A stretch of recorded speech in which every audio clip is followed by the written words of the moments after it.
Hello, guys, and welcome back to Ashley Mean Makes. So today we are doing a little elastic back hack.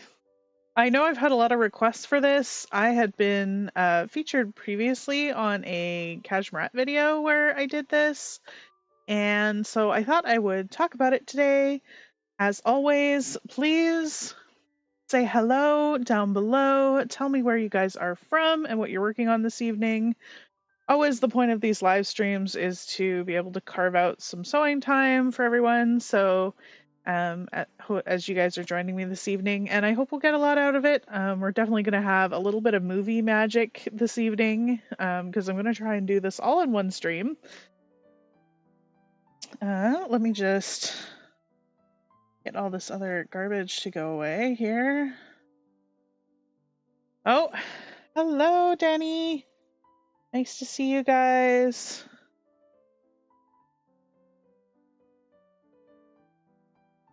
All right. Looks like we are live and we're good to go. Everything's looking good.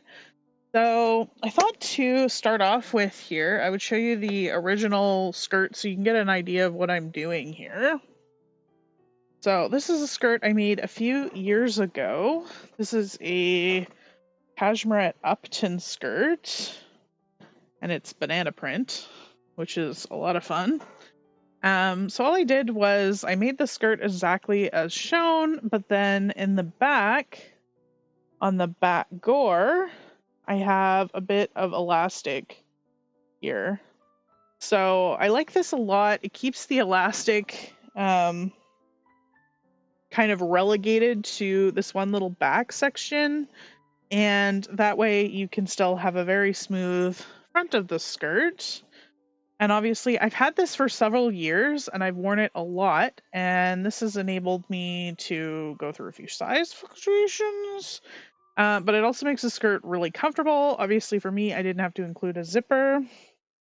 And I think it's my favorite thing to do for skirts also because having that bit of gathering just there, I think it's kind of a nice place to have gathering on your body. It's just like a little bit of extra. It gives me a little bit of extra junk in the trunk because I don't have a lot, and just makes it really, really comfortable.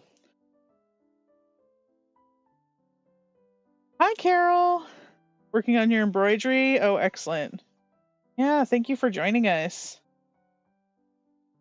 Working from Saskatchewan, working on the Closet Core Sophie bikini bottoms. Oh, well, that's excellent. That sounds fun. Another Canadian joining us. Yeah, it is really hot. I am warmish, so bear with me here. It's like, I think it was 38 degrees Celsius today here in Austin. It was really hot. I know it's well over 100 Fahrenheit. I don't know what exactly that is, but bear with me if I'm like schwitzing here. We do have the AC going, but pretty bad. But anyway, so this is what we're doing today. Super excited about it. And I mostly decided to do this stream because I wanted another one of these skirts. So, too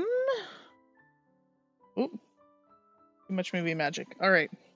So I have this beautiful Kaufman linen here. This is Kaufman Essex linen blend. It's a cotton linen blend, so it's really nice and sturdy. It's one of my favorite things to make skirts out of.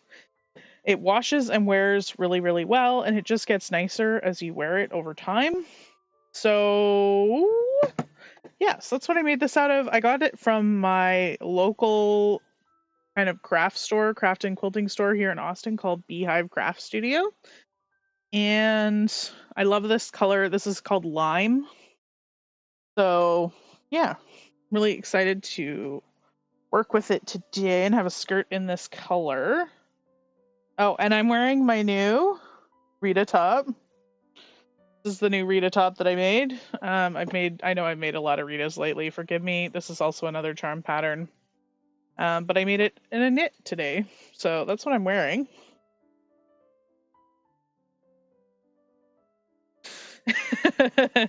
Anyway, all right. So to get started on this hack, I'm trying to condense this into one video. So, to get started, all I have done is this is the back pattern piece. And I have taken the difference between my waist and my hips and added that up. So in my case, I have a 4-inch difference between my waist and my hips. So I've added 4 inches to my skirt panel. Now, this does have a little bit of extra in here. I did leave the bit extra from both the seam allowance that would have been left, which is 5/8 in this case. So 5/8 and 5/8 is 1 1/4, and then I think we've got about an inch of ease in this pattern. So 1 1/4, so it's giving me about 5 1/4 extra inches in the back here. And so that's all I did. I just cut it straight across and cut it on the fold here instead of cutting it on the straight. You could just use the front pattern piece, but just for the sake of ease. Does that make sense, guys? Hopefully that makes sense. Yeah, so I just added a couple extra inches just onto this back skirt panel and cut it on the fold. And that was really all I did for the actual skirt panels themselves. And then the waistband becomes slightly more complicated. So this is the Charm Stanwyck skirt that I'm using as an example today, but you can of course do it with any 6 gored skirt pattern. So obviously the one I showed you before was the Cashmere at Upton. This is the Charm Stanwyck skirt. I really love this skirt. It's a bit fuller. This is like a full circle versus the Upton is about, I think they told me like a third of a circle. So just depending on how much flare you want. Yeah, so just depending on how much flare you want to your skirt, but yeah. Yeah, so this pattern has 6 gores, so it has a front, side front, back, and side back. It's the same with the Upton skirt, same layout, or the Gored version of the Upton skirt. I guess it does have a pleated version. So again, you can see the same idea here. So we've got, I don't know if you can see the seams. Slightly hard to see the seams with all the bananas. Front, side front, and then this is the back panel, and the back panel is the one we'll be gathering, and then the side panel. So hopefully that makes sense. Let me know as this goes along too. I was just making this skirt for myself, and I just thought it would be a good thing to walk you guys through because I've had lots of questions on it, but I'm also debating doing a full video too, so feel free to ask me lots of questions so that we can get everything that we need out of the way. But yeah, so this is the back panel that we're working on. So done that. So I've added my 4 extra inches plus like basically 1 1/4. Do I find I need a petticoat with 6 gores? So this one ends up being a full circle skirt. So if you wanted to, you could definitely wear a petticoat with it if you like a petticoat under your full circle skirts. I generally don't, and for this skirt I'm not planning on it. But also this cotton linen blend is pretty sturdy. So if you were using something lighter, you might want something heavier. If you weren't going to wear a petticoat too, or if you were using a lighter weight fabric, I might suggest the Upton skirt instead. Like I say, this one is not nearly as flared. Still has a bit of flare, but it's not nearly as flared. But this one's made out of a cotton poplin. You can kind of see the weight difference. I would probably say if you're not going to wear a petticoat, I'd go like medium weight. This is like a medium weight cotton linen blend. What was I going to say? Oh yeah, okay, so waistbands. So let's talk about waistbands. Did I just fling one somewhere? Oh no, we're good. Okay. Waistbands. So the Upton skirt is pretty easy because it has you cut the waistband in 2 pieces. The cashmerette, or from cashmerette, this Stanwyck skirt has 1 continuous waistband with a seam in the back, assuming you're going to put a zipper there. So I've split it up into several pieces, and of course you have to add seam allowance. So all I did for the front waistband was fold my waistband piece in half and add 5/8 of an inch for an extra seam allowance, and that has given me this front piece. I've already done a little bit of pre-ironing here, and I've gone ahead and interfaced that nice and straight. And then for the back, I have gone ahead and there's a couple of different ways you can do this. For simplicity's sake, I've cut 2 side back waistbands, which are the same length. Ooh, pockets. Stuff in my pocket here. Which are the same length as your side back panel piece. If that makes sense. Side back waistband, side back panel piece. Same length. So I've cut 2 of those to go with each one of my side backs. Alternately, you could not do that and just add extra to your continuous piece. And then this is my center back. So this is the same length as my center back panel with my additional inches on it. So it makes it really easy. Like once you cut out your back piece, you just measure this piece and cut a piece out. Where the elastic is going to go, I have not interfaced. Because you don't need extra interfacing, it'll just make it bulky as it's scrunching up for the elastic. So you don't want to interface this piece. But I have gone ahead and interfaced my other 2 pieces. Optionally, you could just add your extra bit of your center back to this piece and do the math on that. I believe that's what I did on the Upton skirt. I just added the extra length. It would be your 5 1/4 plus your 5/8 inch seam allowance for half of your waistband, if that makes sense. So you could definitely do it that way. And you'll see kind of what we do later, and then just interface part of it. But I think for the sake of today, this is easier to understand what's going on.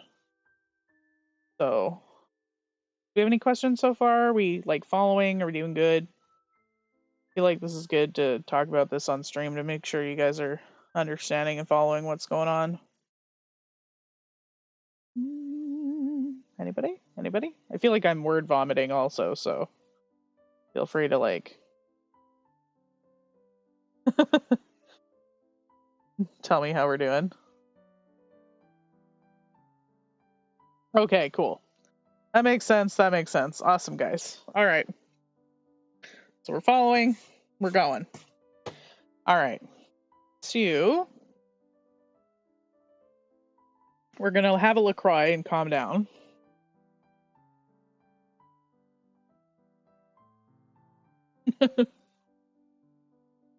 These streams are supposed to be chill, man. Anyway. All right. So we've got center front. So all in told, I have my front piece that's interfaced, and then my 2 side backs that are interfaced. Center back that is not interfaced. So sweet. Where shall we start? Let's start with doing the panels. So all I'm gonna do is sew my panels together to start with.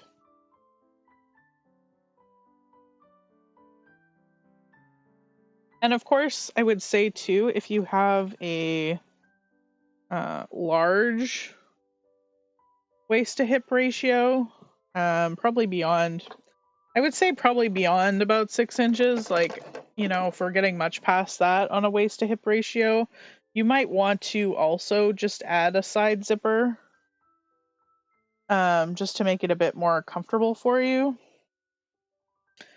It's of course up to you. But yeah, you might want to just go like, say, the 4 inches like I am, 5 inches like I am, and then add a side zipper, just so you don't have too much bulk in the back. The other option that you could do is,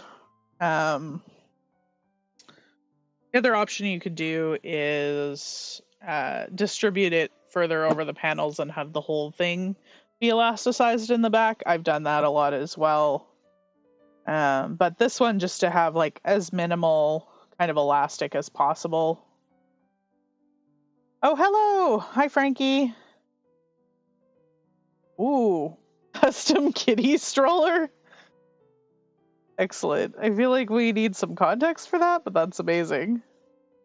You know, take your kitty on walks, stroll the kitty around. I love that. I'm firmly a cat person. Don't have me.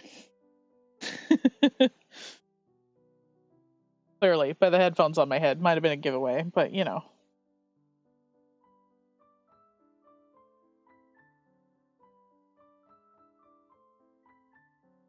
But yeah. What was I saying? Minimal gathering. Got totally distracted by the thought of kitty strollers. So that's amazing. But yeah, basically to have as minimal as gathering as possible along the back.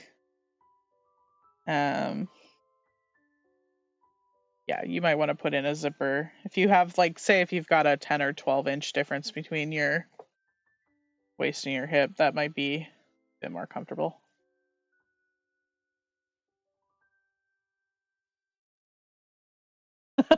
Wants to go outside, but it's afraid of birds. Excellent. Excellent. Yeah, my girl, we tried. We tried having her on like a leash so she could go out on the patio, and she was having none of it.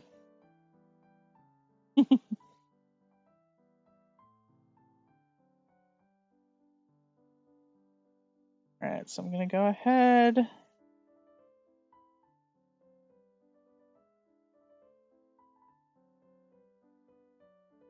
Pin this guy together.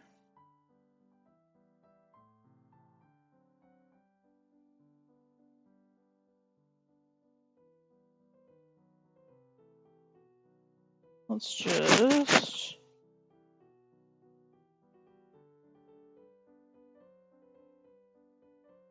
I'll often just pin as many sections as I can before I'll go ahead and sew.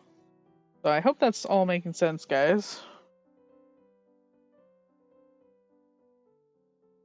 But yeah.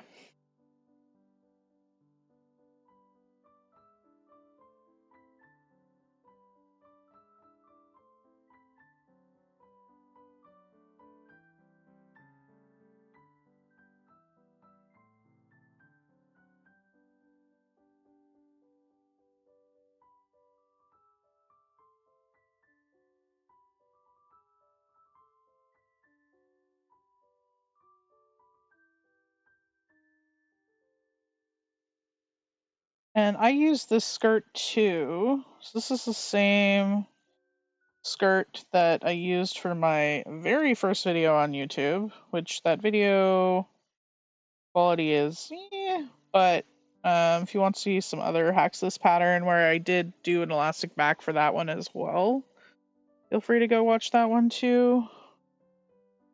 But yeah, basically I just love an elastic waisted skirt. This is not news. Anybody? You hate swim lining? Yeah, I haven't gotten up to making a swimsuit yet. I probably should. I'm not a big knits person. in the first place. I find them, I mean, I did make this shirt that's a knit, but it's pretty stable knit, to be honest. So, not the most even in the world. This is the right way. All right. Well, fine. Oh, I do have a bit of a bubble there. Hold on, guys. I forgot to put notches on my pattern, so we're just doing the best that we can. Do as I say, not as I do.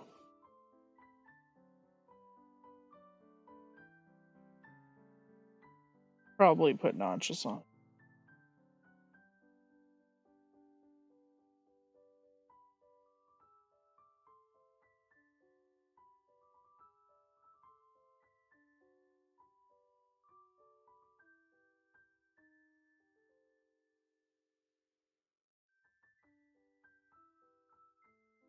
Probably could have pinned it earlier too, but I just wanted to show you guys kind of the setup for how it came together.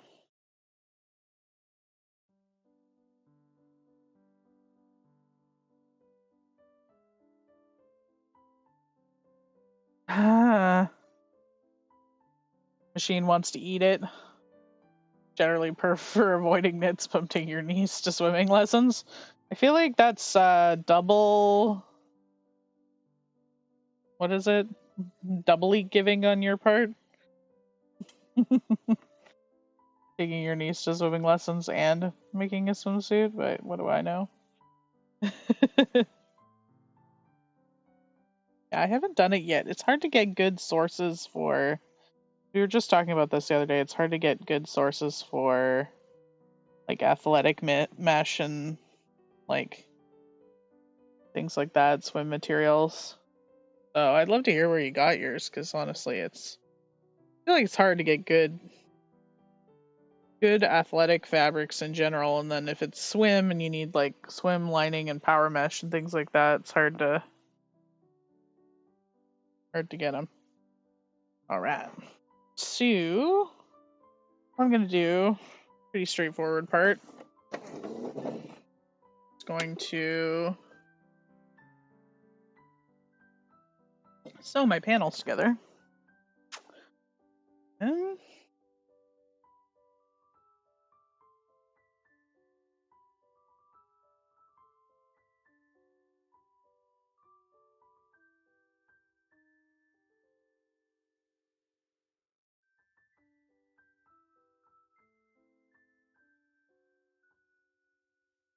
so I'm running this skirt at 5/8 seam allowance, which is the seam allowance for the pattern.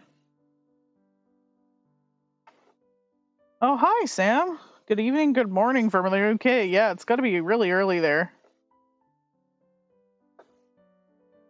Gabri Fabrics in British Columbia has every type of athletic fabric you could ever want. Huh. Good to know. Do they have an online thing? Maybe we're road tripping.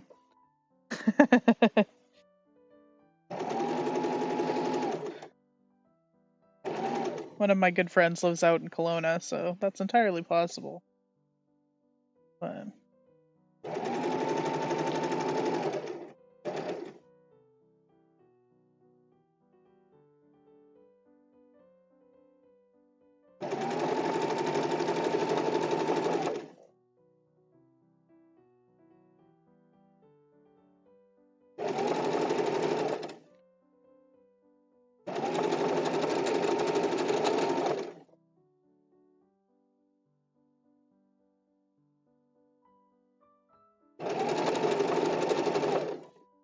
how are you guys? I missed you. I haven't really been on live in a while. I feel like that's the other thing, trying to have these one live a month sort of things. This is sort of the first one of the new format where we're showing one particular vibe. Yikes, 1:25 in the morning there. Well, let me know. I hope you do get some sleep, Sam. At some point. If you leave us, that is perfectly okay.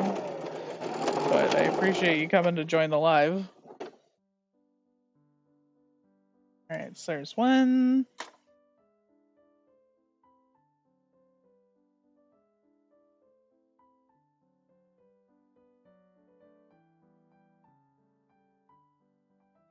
We're gonna do 2 here.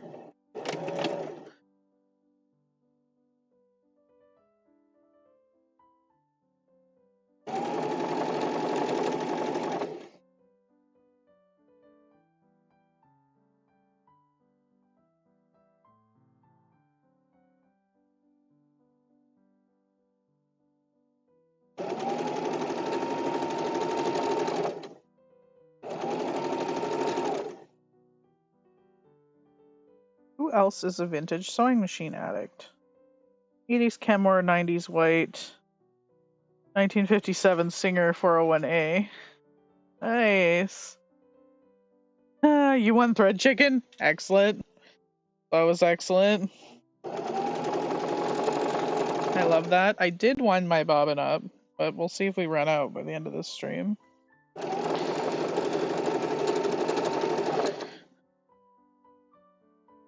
That was good to win thread chicken, that's for sure.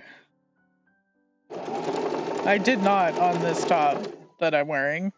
I was like so annoyed. I ran out just before the stop for the elastic. I had to like stop, rethread it. So like, I don't know, 2 inches, 3 inches, and then stop. It was very annoying. All right. Sue, oops, didn't mean to hit the mic. Itchy nose, don't hit the mic. That's the other thing too. I don't know how smoky it is where you guys are, but it's been oddly smoky here in Texas. I don't know. I'm not sure where it's coming from at this point, but anyway. Yeah, allergies. It's like 38 degrees and it's smoky. It's disgusting outside. Okay. Anyway, at this point, I would have pinked this. Now, through the power of movie magic, I sat down and did it earlier just so we wouldn't have to sit through watching me pink things here on stream. But yeah, it's at this point I probably would have pinked it normally. Now, I had a lot of questions about this when I say this before, but these are pinking shears. They look like children's zigzag scissors, basically, and all this does is cut tiny angles in the fabric so that you aren't creating any areas where it can continually fray. This only works really on sturdy cotton fabrics. This one's a cotton linen blend, and so it does work. I have done it several times before, being that this is one of my favorite fabrics. But if you don't have a sturdy cotton fabric, I wouldn't recommend these, but it is a really vintage thing. This is what a lot of times people did before sergers. So you'll see this on a lot of vintage garments, and giving this a sort of a vintage pattern. And this is just a casual summer skirt for me. I thought I would use these. You will not want to use these if you're making like a like rayon blend or even the linen. I don't find this works very well on. I would probably finish your seams in a different way. But it's fun for now.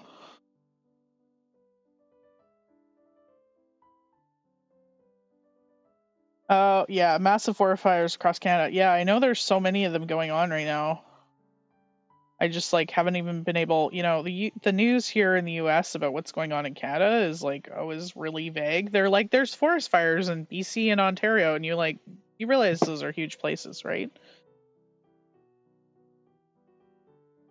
No worries for being late, Cindy. I appreciate you joining us. We haven't gotten too far. Taping patterns together. Decide this is a new hobby by itself. I hate taping patterns together. I do not do it. I will in fact order like multiple copies of bodices to get away from tracing of any kind. Oh no, Frankie, that sucks. Calgary, Canada, right in the middle of the smoke. changes day to day. I'm originally from Calgary, so I know what that's like. When BC's on fire, it's not fun. Normally, it has like the cleanest air and ever, so it's really noticeable too.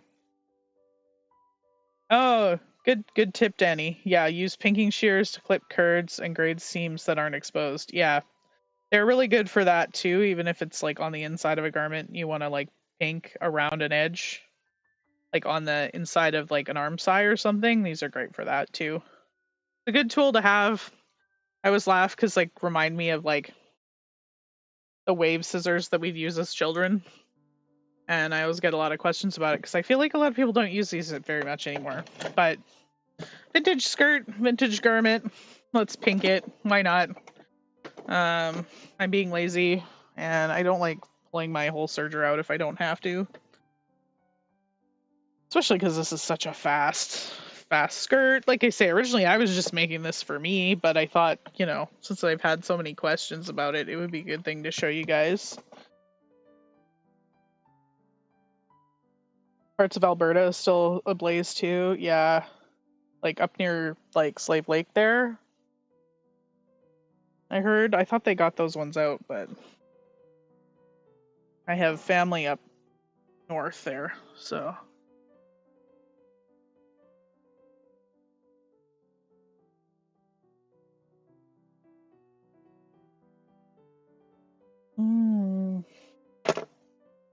All right. So all I'm gonna do is press these guys flat. So we have one continuous piece here. My little ironing mat out.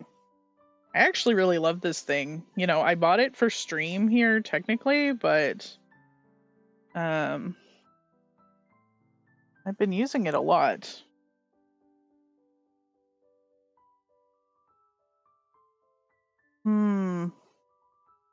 Place in Canada to get pinking shears sharpened.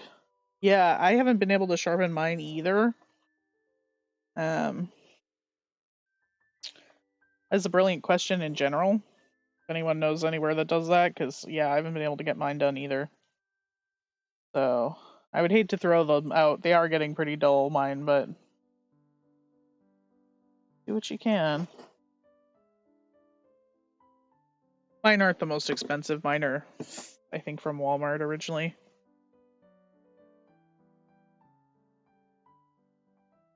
It's odd. I've found that the Fiskars are much cheaper at Walmart versus Joann's, even for the same pair of scissors. So, not sure what that's about, but lends credence to my Joann's coupon theory. But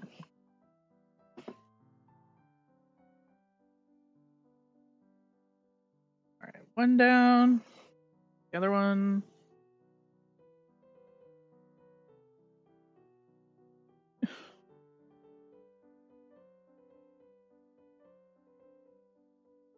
Yeah.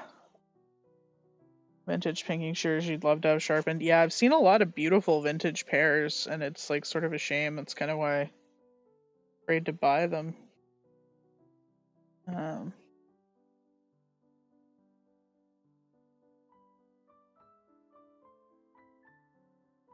the other thing I love about this linen cotton is it just presses so nicely. I love this for bottoms specifically, like you want to make like a pair of shorts or skirts, anything like that.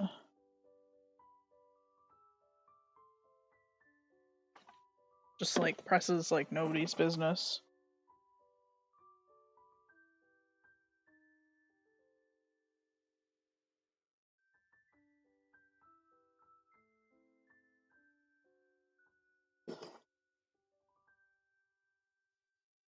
All right.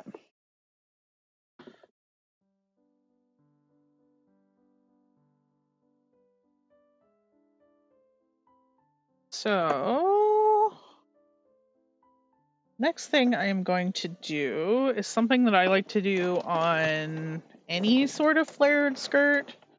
So, any skirt that has a portion on the bias.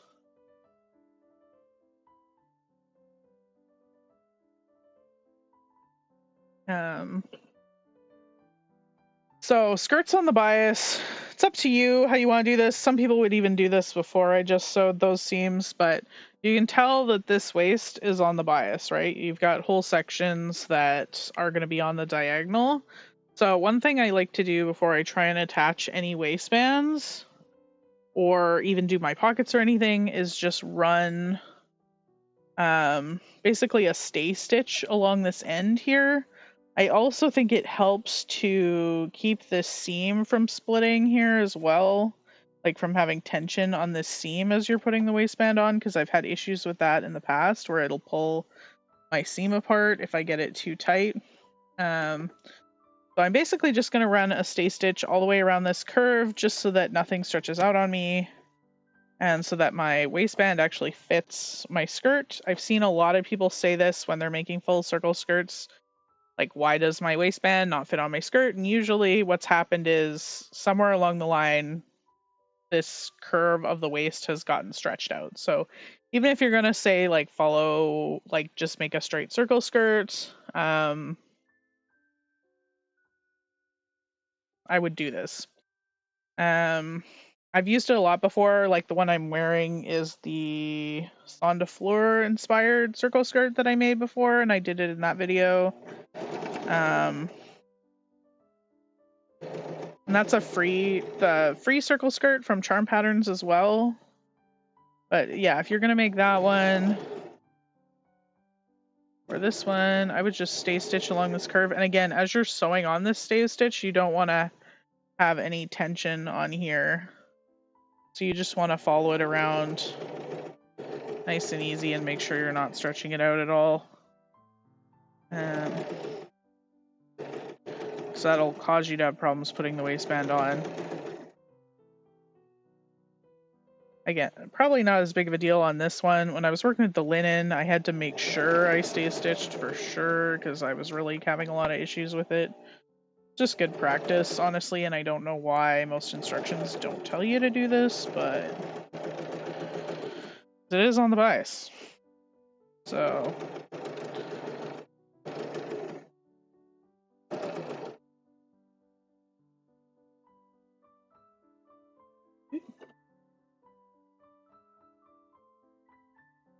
I put mine somewhere. They're here. All right.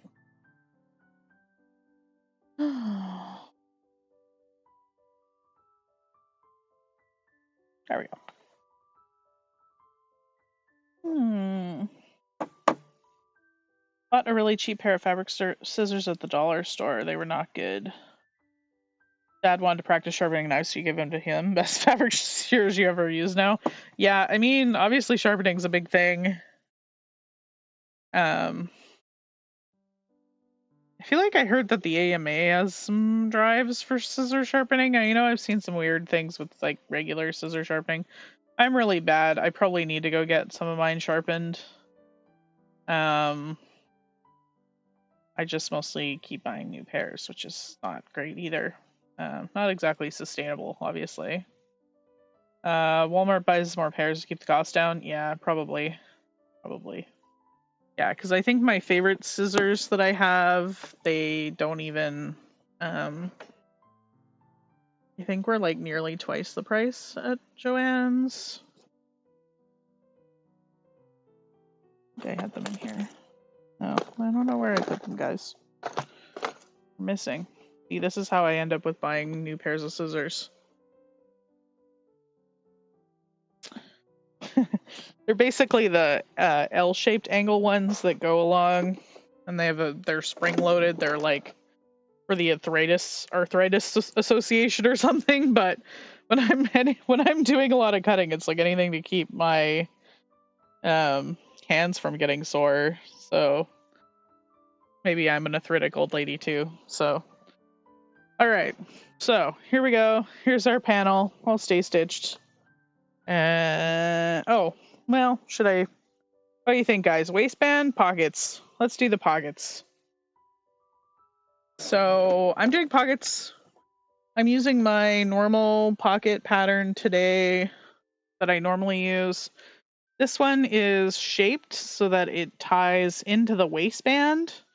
I think So the Stanwyck skirt either comes with some big pockets on the outside, which I've made before and it is not my personal favorite, honestly. Or it comes, I think, with just the small teardrop pockets that aren't tied into the waistband.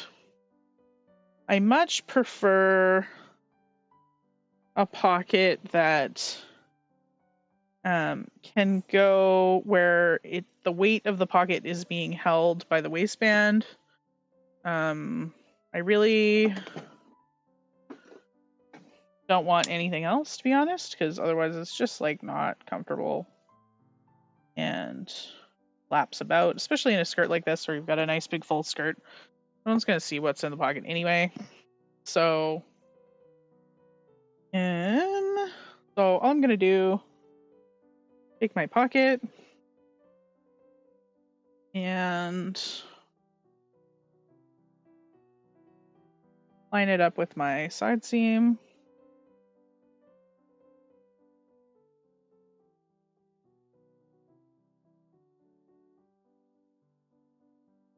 Just pin it on.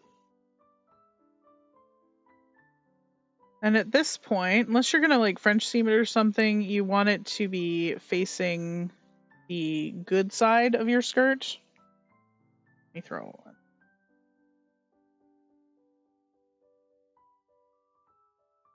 Just like you would a normal pocket. So this is facing the front side. You can see that that's, maybe you can, that's my seam right there. So I have it facing the front side of my skirt. And what I mean when it's tied into my waistband, you can kind of see, if I can catch it. See, it's a good thing I stay stitched. You can see where that shape matches the shape of the waist and then is held into the side there. So it's fully supported.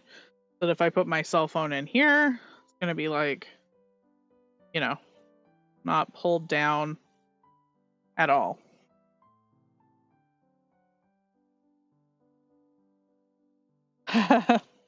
This elastic left to install, not enough brain power left to do that. Yeah, we'll see how I do if I survive to put the elastic in. Hopefully, that's the whole point of this video, but normally. It always takes way longer to put in elastic than you think it's going to, I feel like, so you're probably making a smart choice there. I did not stay stitch the top of my pocket. You definitely probably could. I haven't ever. But I don't find it has. It's a little bit easier because you can match it up to your skirt, after, so you can kind of tell if it's stretched out. I don't know, to each his own. I haven't found it being an issue that it stretches out because you pretty much work with it the once and then you're good. And I'll baste it in place once we get it together.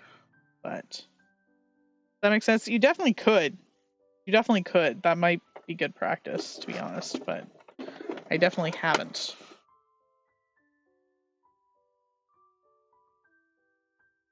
All right. So I'm just going to go ahead. We're going to sew it at 5/8 like normal. Just like you would if you were sewing any of the other seams, honestly.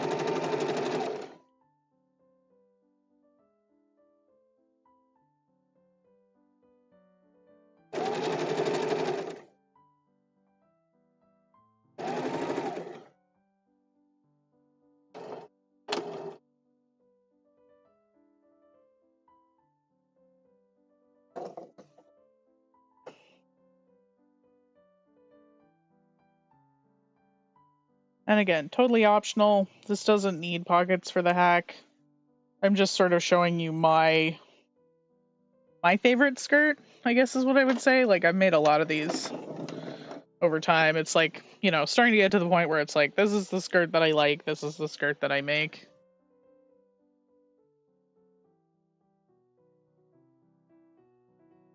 Kind of what I'm showing you. Because I was just like, you know what I would really like is this skirt. I can't even remember where my phone is. Oh, it's in my pocket. Trying to remember.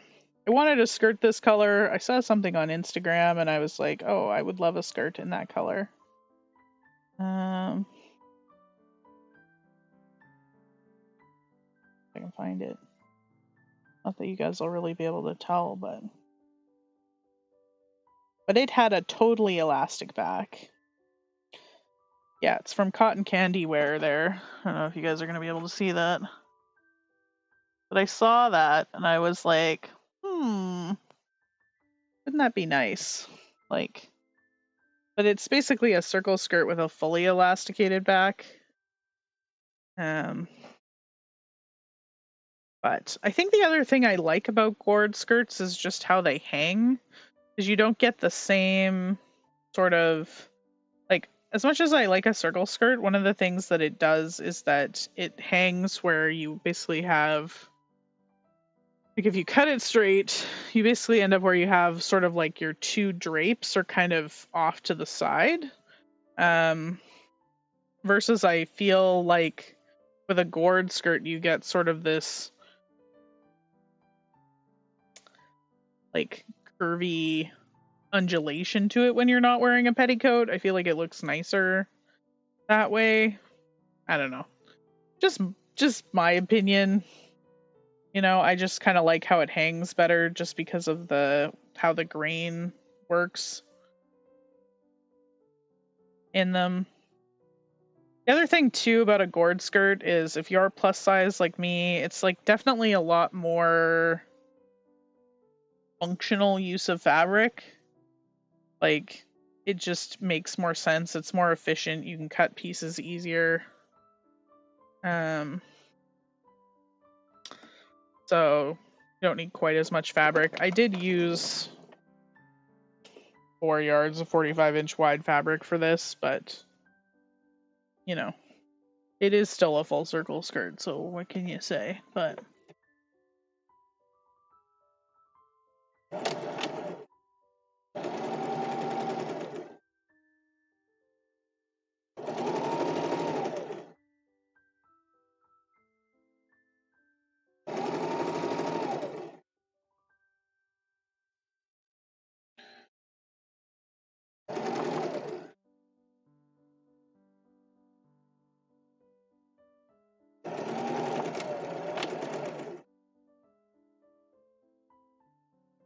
all right.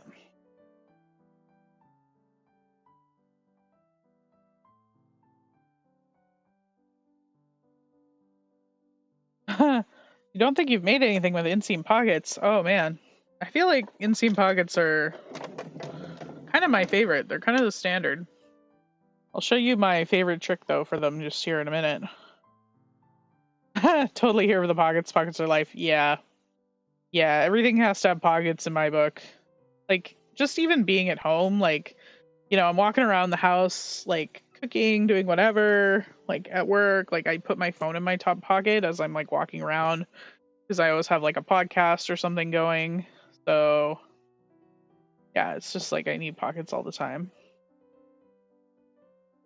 Like, a fluted effect. Yes, that's the word I'm searching for, not, like...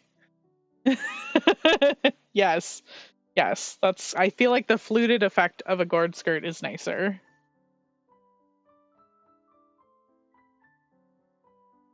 Oh, no worries, Elizabeth. I appreciate you joining us.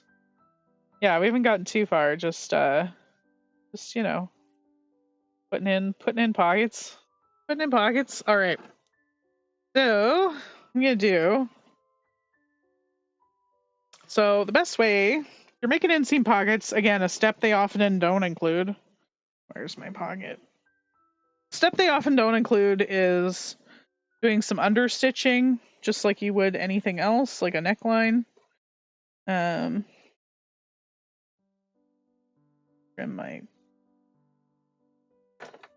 my threads here.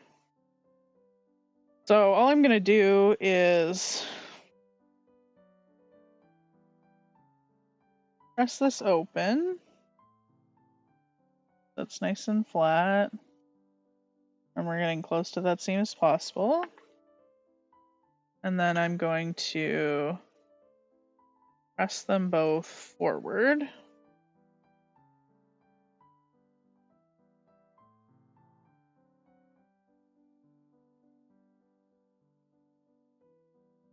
towards the pocket really good.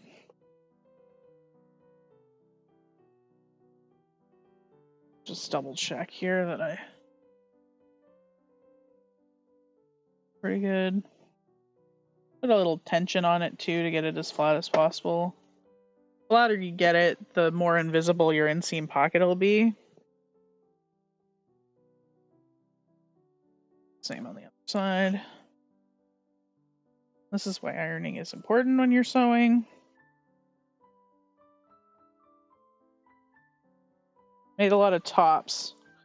Yeah, you've done patch pockets, pork chop pockets. I'm not sure what that is. Slash pockets, welt pockets.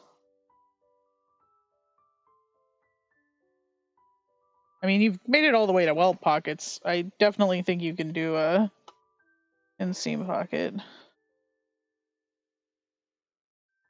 I do a lot of inseam pockets, I don't know. I feel like I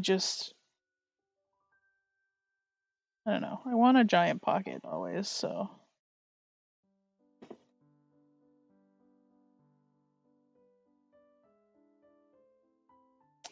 Oh, yeah, you can see I didn't get quite to the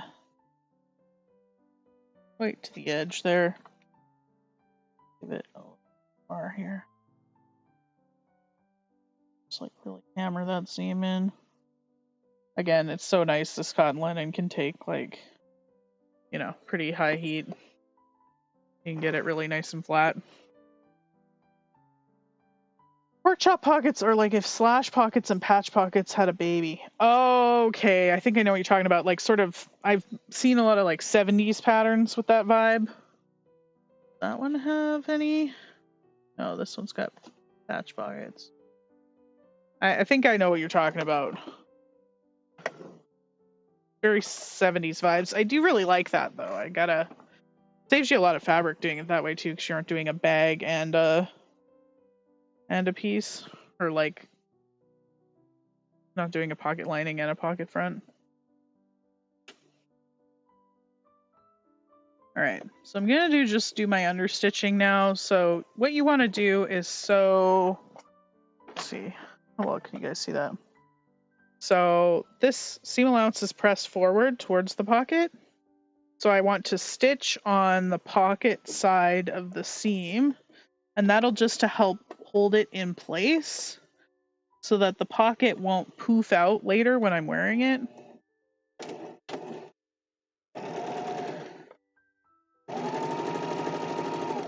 Doesn't have to be perfect, just needs to be done.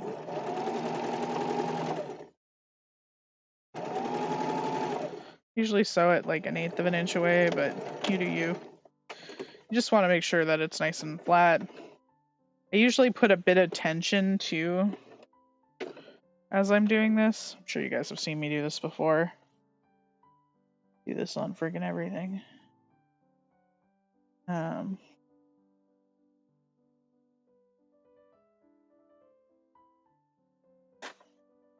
you can see it there. Maybe. Not really. Pretty good thread match, obviously. Thought it wasn't quite good enough, but definitely is.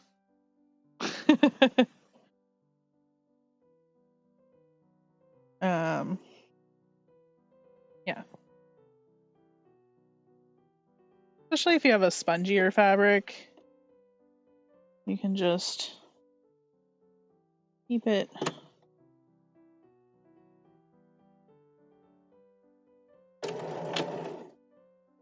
And then I'm just gonna like hold my hands on either side. And just press it down.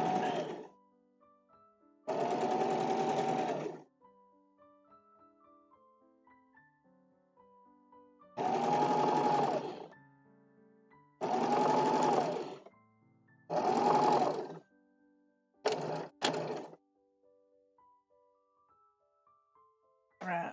There we go. Beautiful. All right.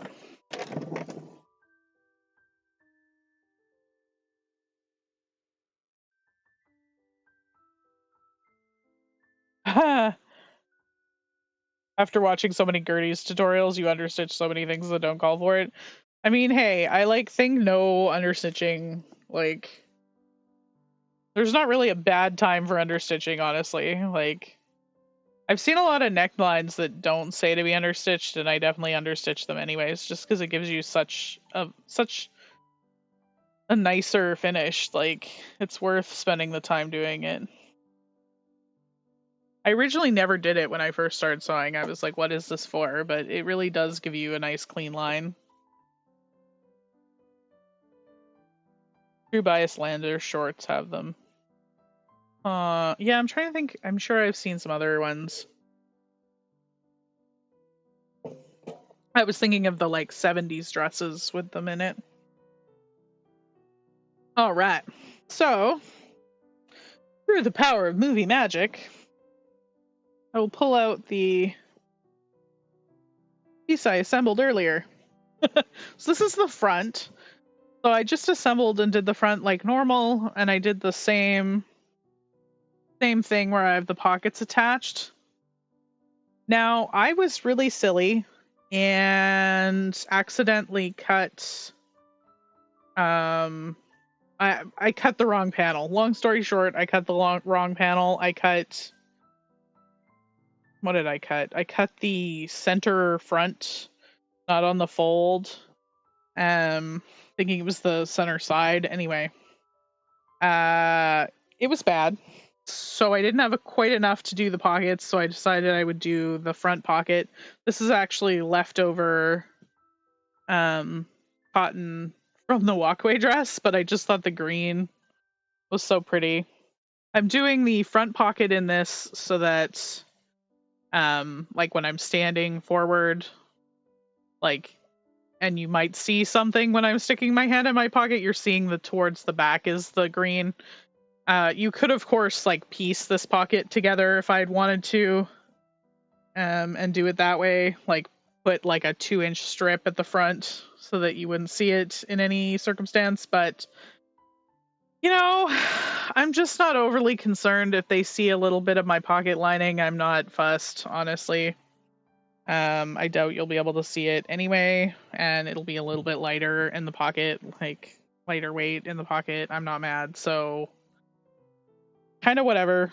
The same reason I didn't cut the waistband on continuous, but also I feel like it just made more sense. So, anyway, that's all. But I'm just going to go ahead and line up my side seams here, including my pockets.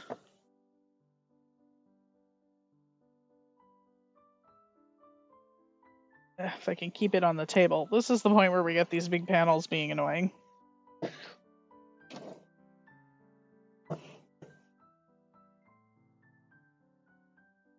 I'm going to line up my pocket first. It's usually what I do. So I match up these two seams at the top together.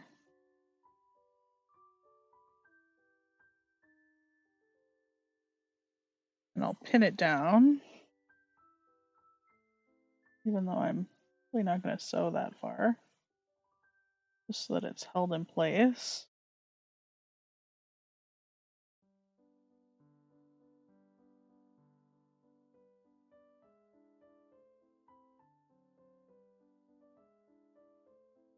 Yeah, a lot of pattern companies don't mention understitching at all. Yeah, I found that too. It's definitely, yeah, definitely something you should do. I think some companies try and exclude it to make things seem easier, like less steps. I don't know. Me, I'd rather just do it properly because my goal is to have these hold up for a long time. So, like, why do that? I don't know. Just my opinion. I'm not trying to crank things out quickly. I'm just trying to make clothes that I like. So.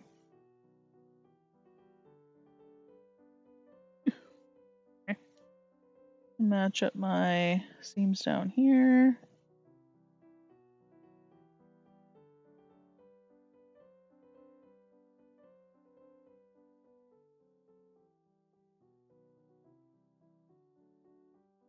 Because again, I want this pocket to be as invisible as possible. So in order to do that, you want the seam to be as even as possible. I'm just going to double check that I'm going through the stitching line. Sides. Something like that. So these pockets match up really well, but I've been doing this a long time.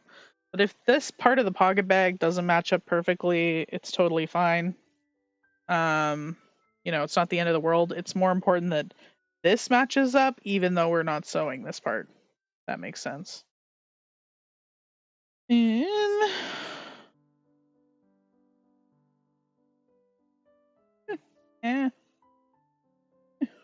yeah, you can see it's a little uneven at the top here, like a little bit off, but that's okay.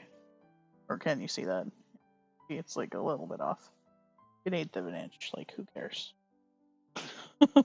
I don't. It's fine.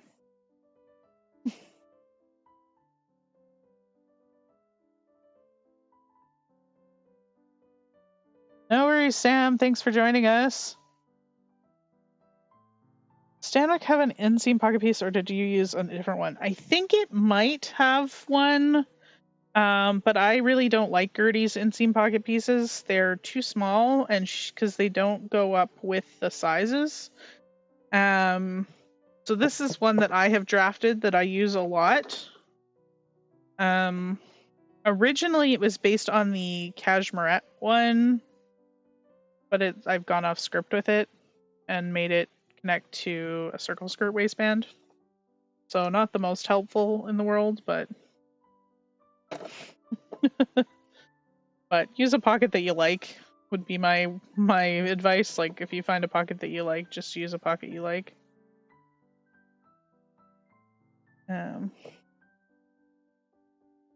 Life's too short for small pockets. Because I find a lot of the time too, like, if people don't grade their pockets, they're too small. Because along with just being like, I am plus size, but I'm also just a bigger human. So like, I have really big hands. Got nothing to do with my weight. Just have giant hands. So, I can't stick my hand in a micro pocket. Not doable. So, like, say Helen's closet, like, her pockets, like, I can't even get my hand in her pockets. So, yeah, so use a pocket you like that's based on your body size, and don't use generic pockets that come with things, would be my general advice. Because even the distance of, like, how far you like your pocket to start from your waistband, or how low you like your pocket to be, that's going to be very dependent on, like, your arm length and your torso length. So, I'd say that's something to, like, workshop for the most part. I'll probably try and figure out how to share my pockets somewhere down the line, but we'll get there. So at this point, I'm just going to tootle along the side seam here. You guys have never done pockets before? I'm sure this is not the most riveting if you've done pockets before, but it has nothing, again, to do with the elastic waist back, but thought I would show you. It's my favorite. It's my favorite. Man, need some new pins. These ones are pretty bad.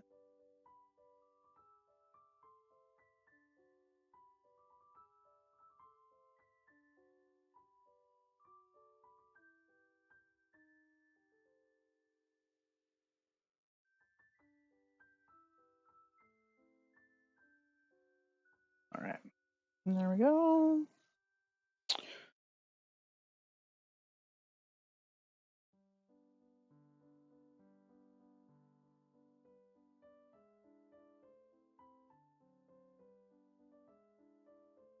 We'll move this pin. Hold on.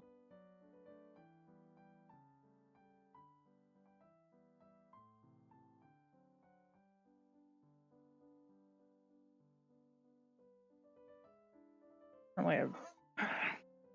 right. What I'm gonna do first is just a me thing, again, to make it look as seamless as possible. I'm going to go along my 5/8 mark for about an inch, just to kind of lock that in place for later. Again, this is just an Ashley Paranoid thing. You might totally optional.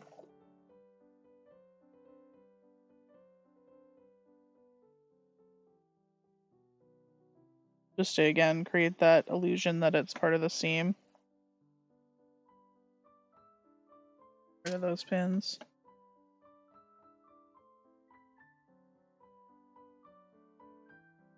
Now I'm just gonna cruise all the way along the outside my pocket and then into the skirt.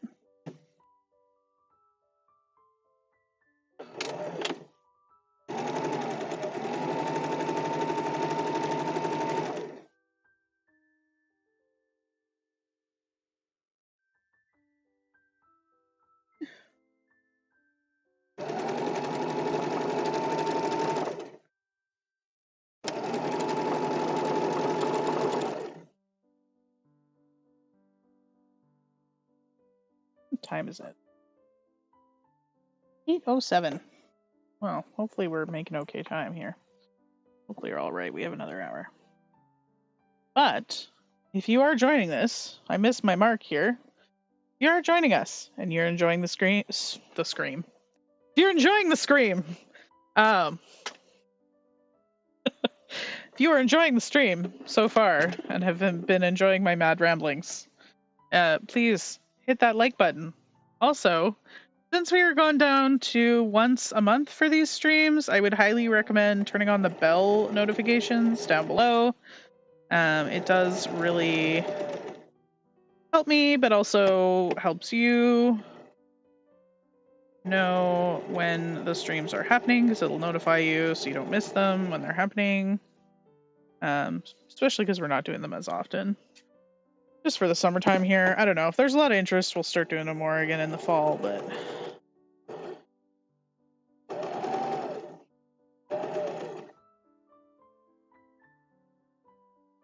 Alright, cruising around.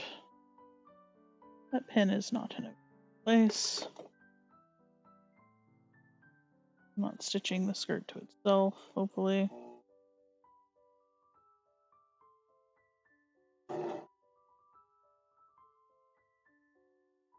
And you're gonna come just to your seam. And then lift and spin. Lift and spin. Spin. There we go.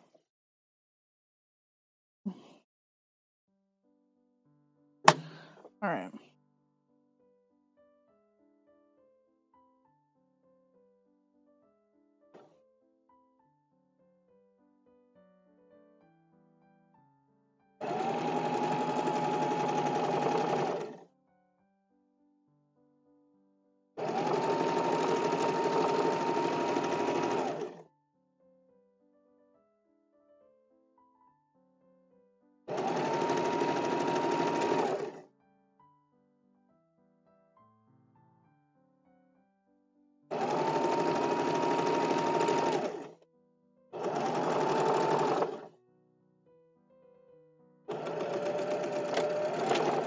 Alright. Woot. Okay. Now I'm going to do the same on the other side. I couldn't really figure out a way to show you this without movie magicking it, so or couldn't figure out a way to movie magic this one without making a whole nother skirt, so feel free if you have any questions about anything particularly. The perfect time to do so while I pin and sew this other side.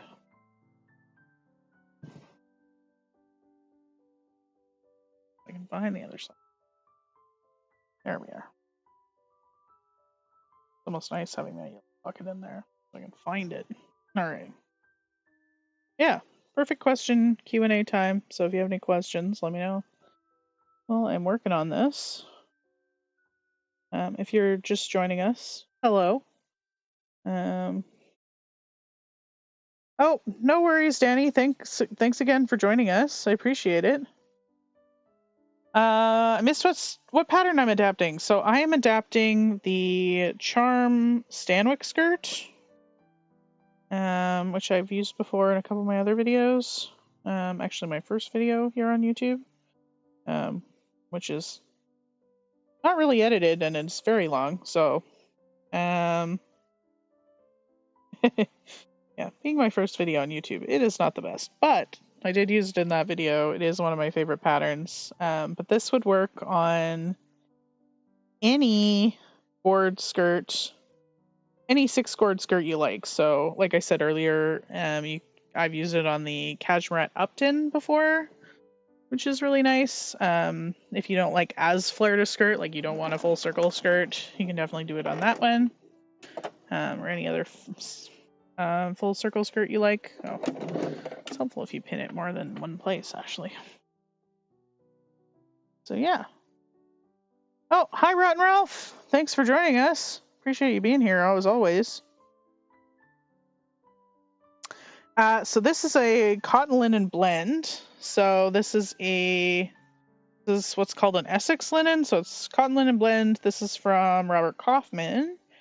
I got it from my local craft and fabric store, quilting and fabric store, and very lovely. Hi, happy the lives are back! Yay! Yes, nice to see you, ER. Yeah, lives are sort of back. We're gonna be doing them once a month. That's what I decided for summertime. If there's a lot of interest, I'll pick it back up in the fall, but I know everybody's busy this time of year. Probably not getting as much sewing done, although it is disgusting outside here in Texas. So I'm living on the inside for the next while. But the rest of the world is enjoying beautiful summer barbecues and stuff. So, or fall barbecues, I guess, if you're in New Zealand, but they're probably not joining us. It'd be like 9 and whatever. It'd be tomorrow sometime there, I think. Yeah, scored skirts are great for sizing up and down. Yeah, and you can adjust them a lot easier. Like if you leave a decent seam allowance, it's easy to let them in or let them out without interrupting the pockets because you've got those extra seams in there. So if that's something too, and then like I say with this hack we're doing today, that's the elastic back, you have a fair amount of sizing room to move. Oh, it's pouring in Alberta? Yeah. Gross. Yeah, like I say, it's 38 degrees Celsius, and we have smoke here. And it rained last night, so it's like 90-something% humidity. It is literally like stepping into boiling soup. It is truly hideous. I'm feeling I will not be stepping outside for a while, if I can help it. But yeah, you need the rain with the fire. Yeah, that's true. Help us too. Yeah, is this one gored? This one might be gored too, to be honest. This is quite cute. I really like this. If you were looking for another beginner skirt pattern, this one just came out. It is... This number is wrong. I don't know why my skirts have the wrong number on these patterns that I picked up the last time have the wrong number on them. But they do. I don't know why they have the wrong number on them. I can't remember what this one is. It is in my last video, my last Big 4 pattern haul. But yeah, this one's super cute. I'm looking forward to adapting this one. Do a few things with it. I kind of want to do a dress with it too. Because it's like flared and pleated. So I think it would make, like, you could gather it, like it's flared and pleated, which is nice because you still get the angle. I don't know, I just prefer that shape on me. A straight up and down if I can help it. I mean, I definitely make some straight up and downs too, but nice shape. I'm excited. I actually have some fabric picked out, but it's Halloween fabric. So I've kind of been holding off. Might do it for a live closer to Halloween, just for fun. Joys of Texas weather, yeah, for sure. It's been gross.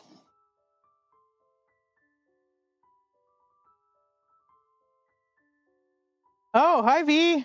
Oh, it's 11:15 a.m. in Australia. Okay, well, thank you for joining us and letting me know. I was like, I don't know, it's sometime in the morning there. Probably everybody's at work on a Monday morning.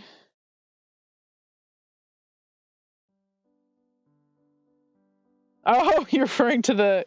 Ah, yes. Yes, this is the. As well, they all fall. Yes. One of my lovely subscribers sent this to me because I'd asked for it on a live, if anybody had a copy. So this is the Rachel Maxi skirt. This is 9008. This is the Rachel Maxi Gored skirt. So we're going to have some fun with this. I'm excited to work on it. But I have a few projects ahead of it, but it's sitting there as like glory and to remind me of my wonderful subscribers.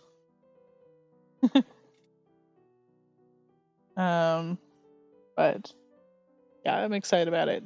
We're definitely going to be making some of those for the. I think that is also going to be a fall project, to be honest. I know it's going to be up there for months taunting you guys, but we're going to be making a version of that for sure. For Maxoween, it seems appropriate. How is this so off? It's okay. Fine. Everything is fine.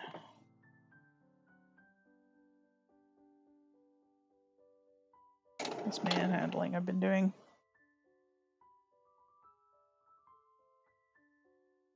But yeah, I'm very excited about it. Went from the AC, like it fogged, like the stove, and going in and out of the oven.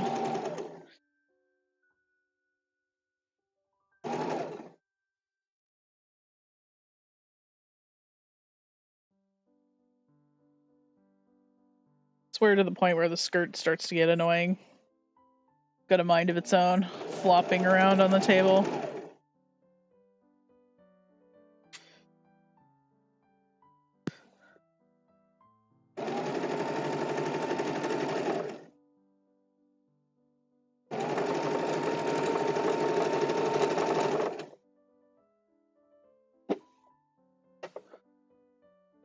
All right.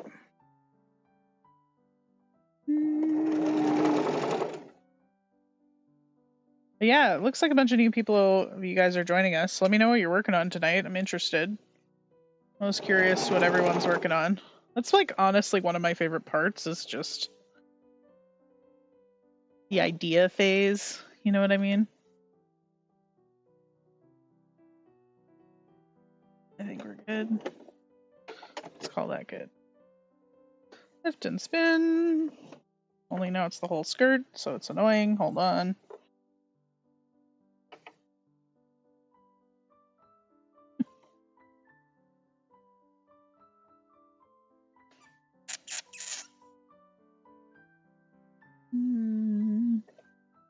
Oh no, it should be like this. It should be like that.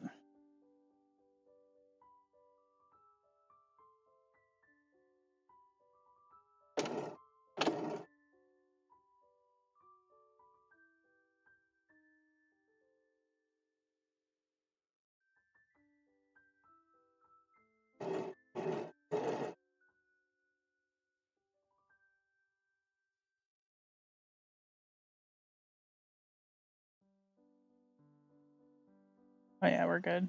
Had a bit of a lump there, but we're fine. Just the pocket. Who cares?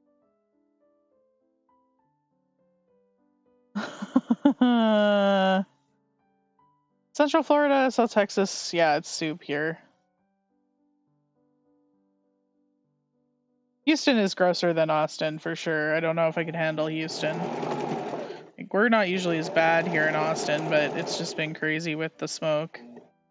been making it extra soup-like and disgusting, and then we've already hit 100 degrees, so.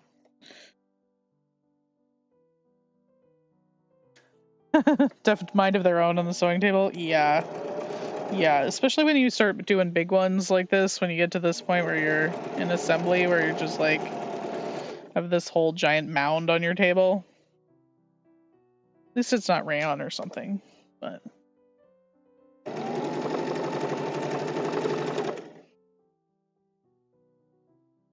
Did I? Oh, I didn't stitch down the top here. And the skirt's covering the chat, so give me a second here, guys. Cannot see chat. It's covering my screen. Okay. This, like this. Eh, eh.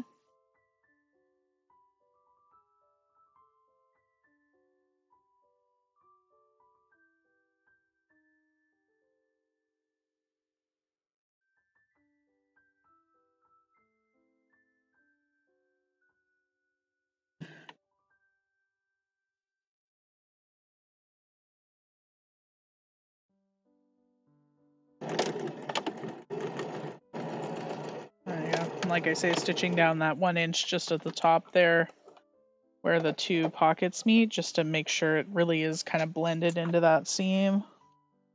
You don't get. It really looks like it's the seam unless I've got my hand in it as much as possible. All right, now I can see chat again. Thanks for the way. Oh, heading out. Thanks for the waste ideas. Yeah, hopefully it was helpful. I appreciate it. Hopefully you can catch the rest of it with the replay. I do always keep all of these on replay, guys, so if you are missing like a chunk later. But I always appreciate you joining us when we can, live. Try making a layered skirt using chiffon, but struggling with the slipperiness. Any tips? Depends what it is. If it's like poly chiffon, you can try a little bit of spray starch. That's helpful. I've also seen a lot of people use like a little bit of tissue. I haven't done that myself, but usually have the. My eyelash curler flies away. Get rid of it. I have my makeup here. This is like my vanity / sewing desk, but a little bit of spray starch, just on a low heat. You can also do that. Gored skirt, yeah.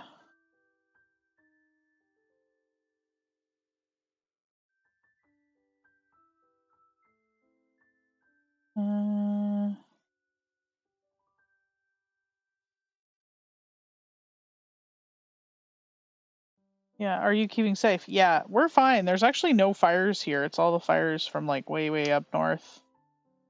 Like in Canada, it's the Canadian fires that are actually giving us fire smoke here.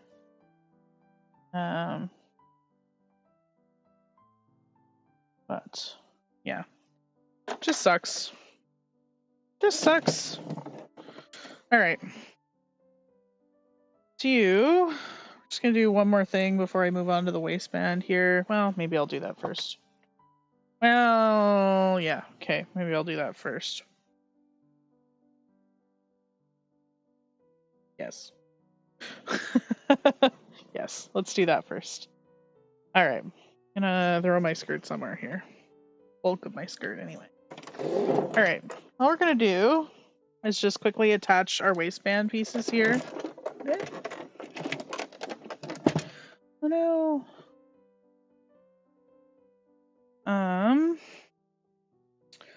So if you weren't here when I mentioned this earlier, so I've got my front piece. This is just my front waistband, which is half of the Stanwyck skirt waistband plus 5/8 of an inch to give us a front. And it's interfaced, all interfaced. And then I have my two side back pieces. This is just the same length as the side back skirt panels. This is the easy way to do it. Of course, you could add them together and get rid of some seam allowances and do it that way. And then I have the same length as my center back piece, plus the additional 4 inches I added. Yeah, so, but this piece is not interfaced at all. So what I'm going to do is pin them together so that pin them together.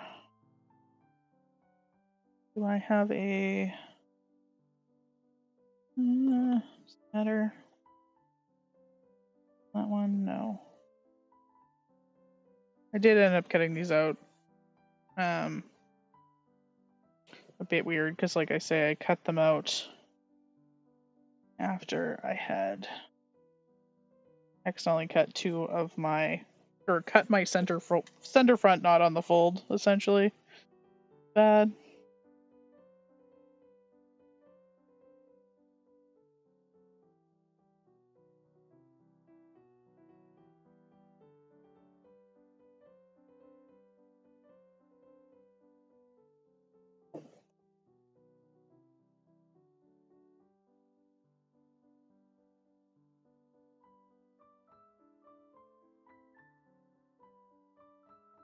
I have a few stray threads here. That's because I ripped these waistband pieces when I was doing it, just so that I would make sure that they were on the straight of grain.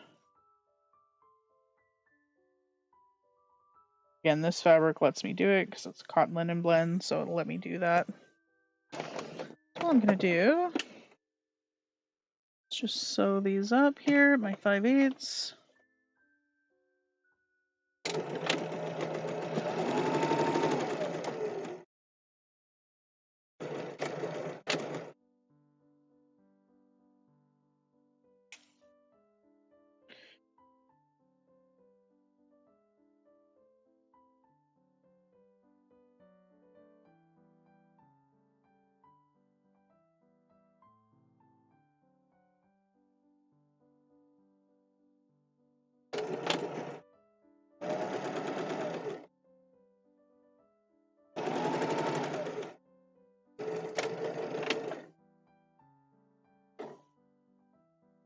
All right, there we go.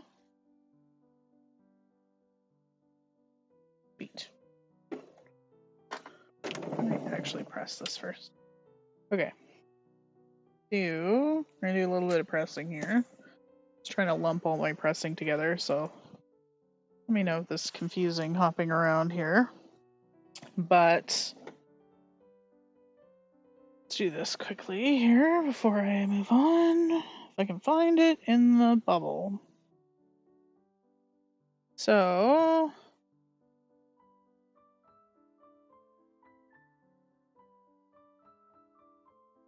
I'm just going to press my pocket here towards the front.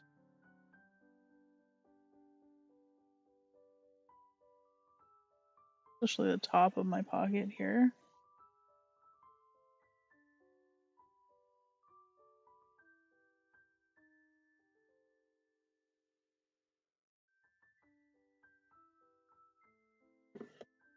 A little bit. Doesn't have to be a big deal. I'm going to pin it in place. I'm going to go and baste that here in a minute as well.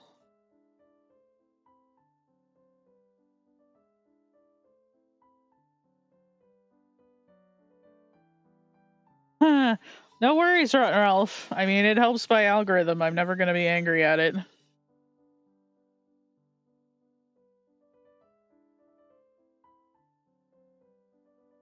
Like, we've had a few small streams the last few streams. That's kind of why I decided to go down to one a month for the summer, just because haven't been as many people active in streams, so just seems like more. But I always appreciate it. But mending shifts before beginning on your medieval kit, so that's fun. Is it all linen that you're doing, or? All right. Don't know if you guys can see that. Just got my pocket pin towards the front of the skirt there. This is the front, right? Let's just double check. Helpful that my pockets are different colors, but just to make sure. Yes. Big F. I don't know if you guys can see my big F, but big F on the front of my skirt here.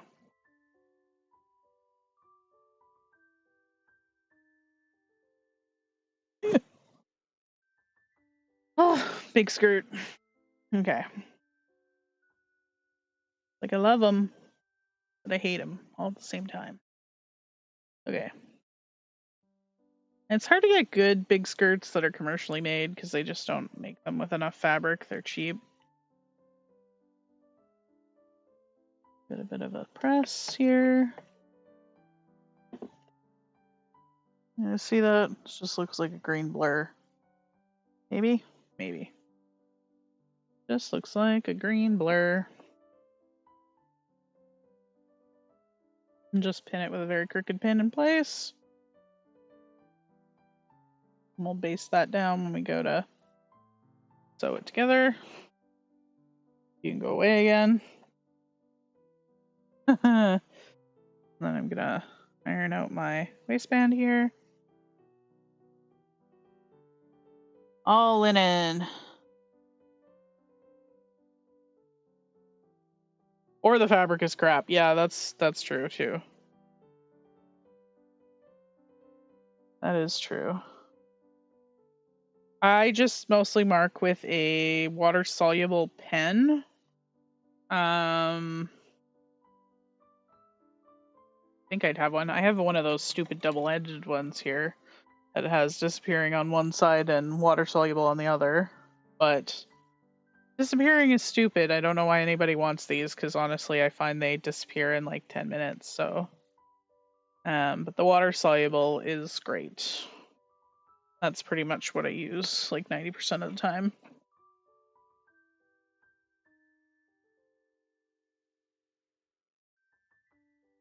So I'm just going to make sure my seam allowances are pressed really flat so that I have one continuous center back piece. Like really well, sewn together really well.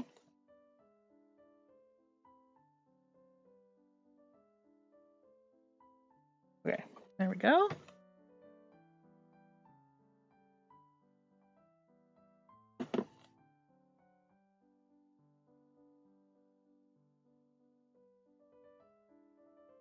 You thought about having a zoom so long? I haven't.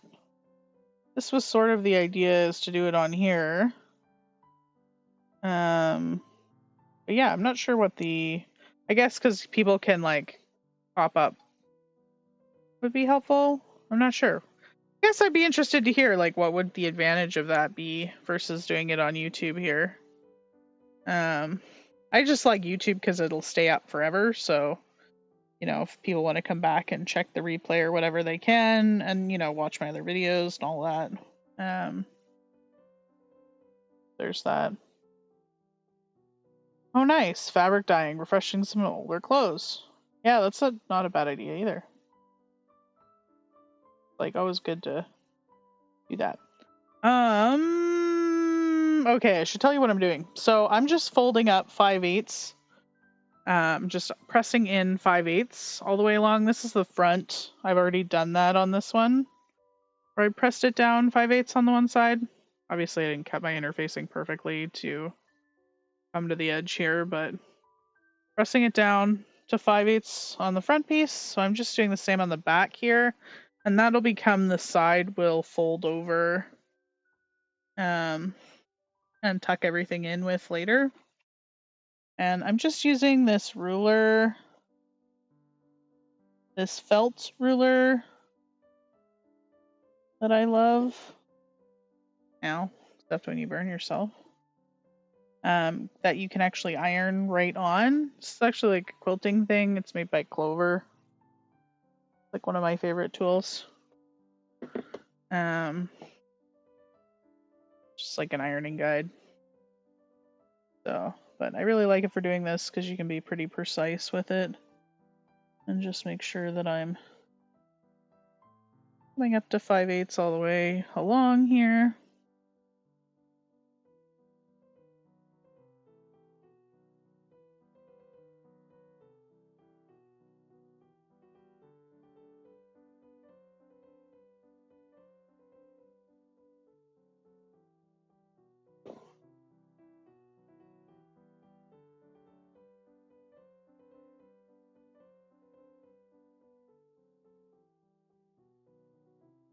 Mm.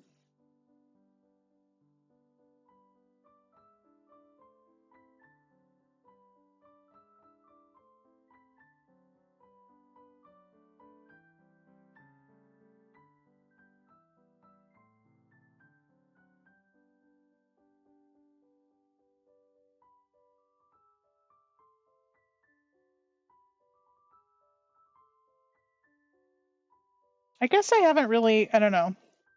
I haven't really done like true sew-alongs per se either. Back to your other, what you were talking about, Eeyore. Really done true sew-alongs. I don't know if you guys would be interested in that or not. I don't really. Thing is, I don't really like them. I don't really watch them myself much. So I haven't really like looked at a lot of them, but I think it could be kind of fun if you both like if everyone wanted to work on the same project at the same time. Like week by week. That could be really fun for these live streams, actually. I don't know if there's a particular pattern you guys would like to do for that, because that could be kind of fun. I don't know what everybody would be interested in. It would have to be something that had a pretty solid size range, maybe like a big 4 or something. Maybe one of the big 4s I picked up or something like that. But yeah, let me know if you'd be interested in that. It seems like a lot of people really like sew-alongs, but I'm not sure like what the advantage is. I think I really haven't followed a lot of them either, because a lot of them don't come in my size. And I like working on my own pace, but yeah, I'd be interested, like, if you wanted to do something like week by week, live sew along, like of a pattern. One of the things too is I cheat a lot. Like, I don't ever follow the instructions exactly for people. So I'm a rule breaker. If I can set my sleeves on the flat, I will. But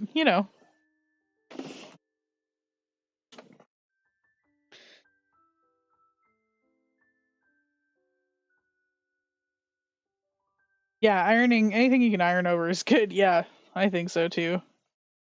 I don't like things that melt. So what I'm going to do here is attach my front and back waistbands. I'm just going to unfold this bit that I ironed previously. And that's just to give me a guideline later so that it's not as hard for me once the whole skirt's in the round to do that. Because once it's all one piece, it does make it a bit more difficult to iron it perfectly straight. So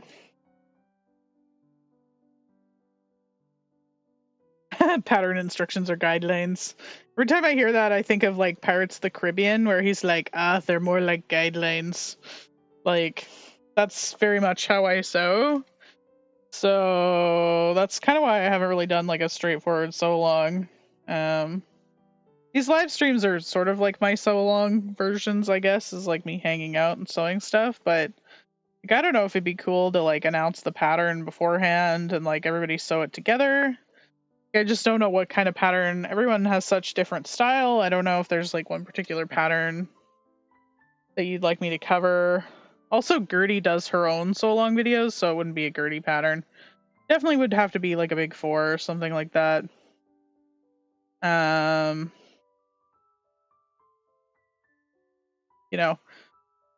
Because even the Cashmerette, I think most of the Cashmerette have their own videos. I could be wrong.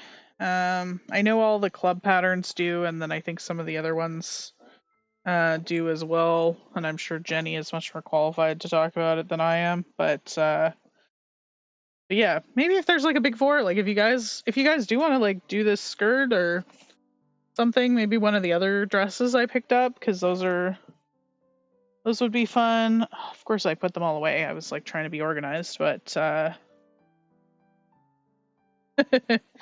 have to go back. You guys could go back and have a look at that video. Or even the other, I did review all the new Big Four patterns that are plus size that came out here. Yeah, so if there's one of those that you wanted to, because most of those come in both the smaller size range and the larger size range, so yeah, you'll have to let me know, because I kind of am intrigued by this idea now.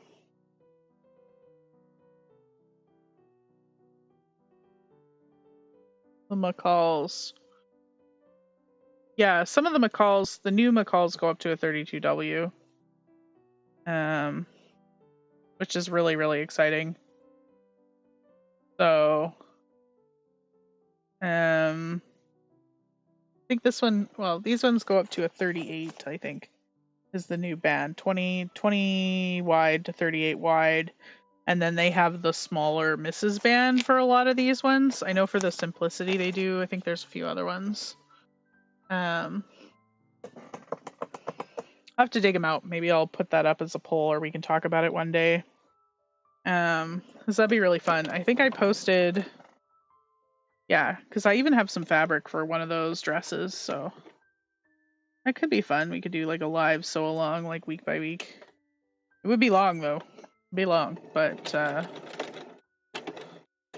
ooh, why is my bobbin sound funny? Right ourselves? I think we're good. That could be fun. But let me know. And let me know what type of project you'd like to do, because that's the thing. I feel like it's very varied what people like to sew, so I'm like clearly I'm clearly in the skirts and dresses camp. You know, but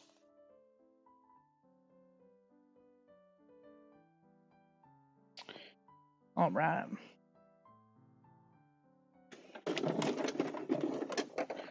So here comes the fun part. Looks like Simplicity isn't sold in Canada anymore. Yes, I had heard that. I believe they have come out with it on PDF on the website. And I think the PDFs go on sale for like $5 a pattern. I know that's like not the same as getting a decent, good old fashioned paper pattern. I also think some of the sellers are carrying them. I want to say, like, I think In the Folds from England and a few of the other ones are carrying them. I'm sure there's a US seller like carrying them as well. Where you might be able to buy them more from like a third party. That might be better. So, but yeah, I should take that into consideration too, that it might be better to do a McCall's or something instead. I'll have to go look. Maybe if we have a little bit of time at the end of the stream, but we're running pretty close to time, so I'm trying not to run over. Oh, I didn't sew the other side. Guys, I'm trying to like be speedy here because I want to get through this whole hack by the end of the night here.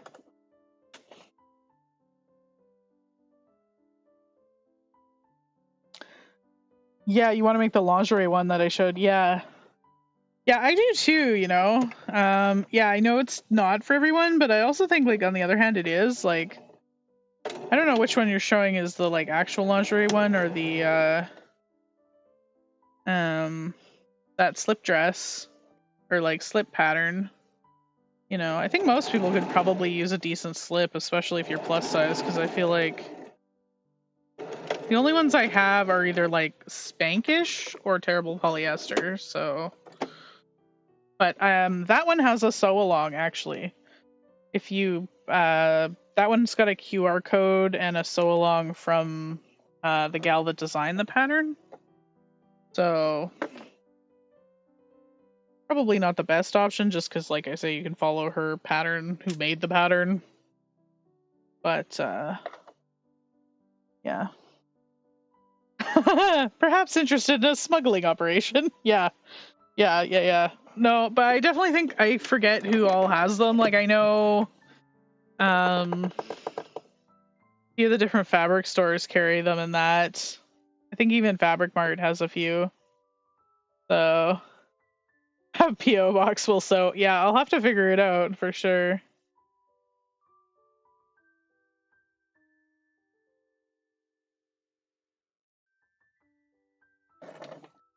But yeah, no, hers have a tutorial. I'm trying to think. Maybe I will just get up and we'll talk about it. That's a Simplicity. Oh, both the ones I was thinking about are Simplicity. Darn it. I'll have to investigate and see if we can get them from a third-party seller, because these were one of the couple of ones that might have been good options.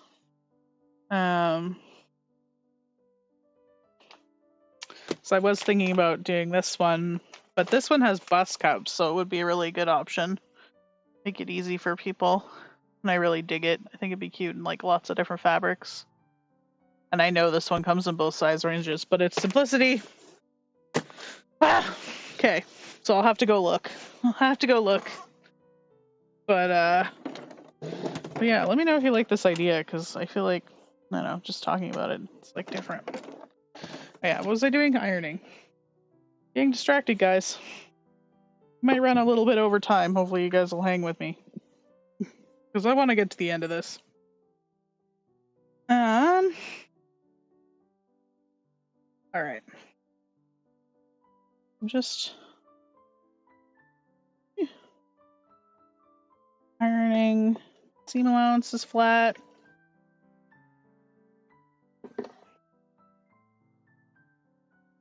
Not doing a very good job of it.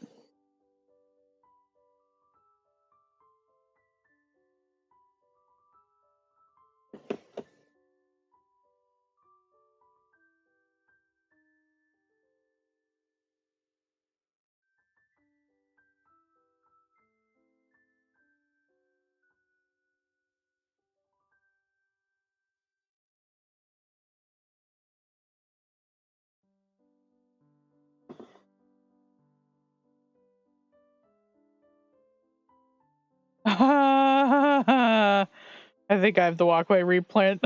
It's like, yeah, we're not doing that. We are not doing that to ourselves.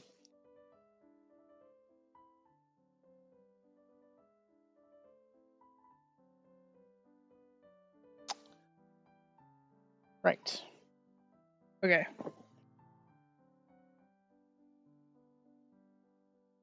Oh, I need some water. Like getting very hot in here with the iron going. Unsure if your sewing room made it. Yeah.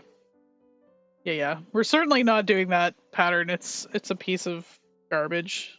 Well documented piece of garbage, let's put it that way. But yeah, I'm really excited that the Big Four is putting out such a good size range now. So I'm trying to think of ways to like support that, you know. So what I'm gonna do here, I'm just gonna base these pockets forward into place. That makes it easier for me putting on this waistband. Go. Could have basted it with a longer stitch, but I didn't. It's fine. Cool.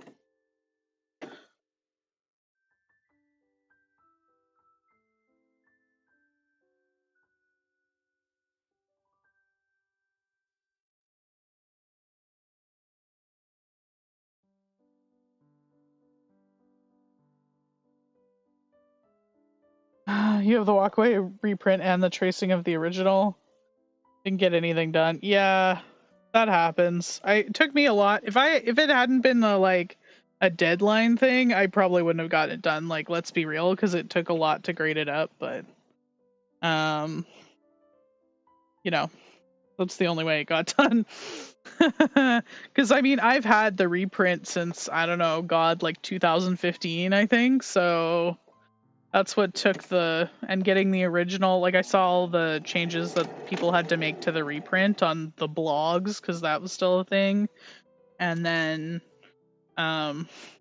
she was like, I'm putting out the original. So that's the only reason I made it. And I don't even like the dress that much because it's not really my best shape, probably. So, sigh. So I'm probably not going to make another one. So it was a lot of work for a dress that I'm only going to make one of and never make again. So not doing that. Long story short. The walkaway is how you found my channel. Yeah, a lot of people found my channel. Most people found my channel that way. That's where the bulk of my subscribers come from.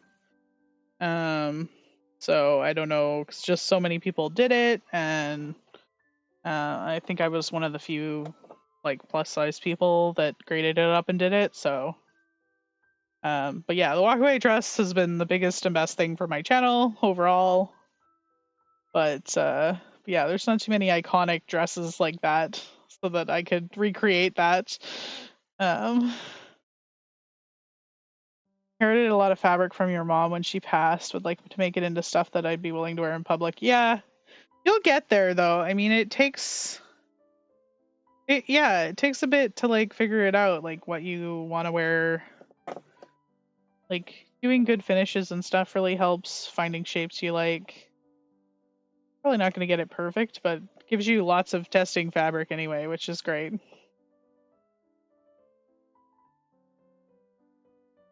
Mainly have quilting cotton. Pretty sure I have some dress patterns with fabric I bought for them yet to make. Yeah.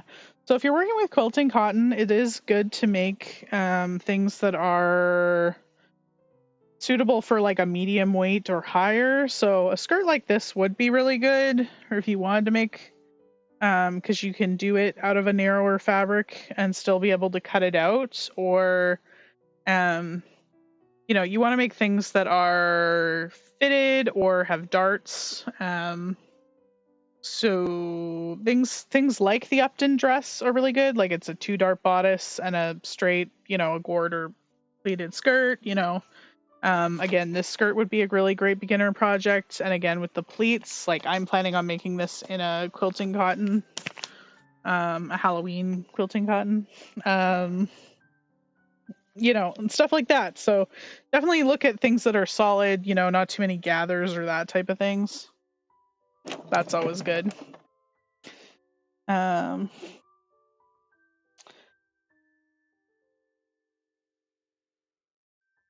Yeah, you have a gunny sacks but need to grade it from a teen size to plus. Yeah. Yeah, I definitely want to do a few of the gunny sacks. I think I might make my version of a gunny sack, and then I think I have a method of which to draft this one for people's sizes, so that's why it's sitting there. So I'm hoping I'll be able to give you guys a drafting guide is my goal, so that everybody can do it. That's my goal. That's my plan. So you guys heard it first. But it's gonna take me a bit to figure it out, and I have a bunch of other projects that are ahead of it. But we're doing our best over here. So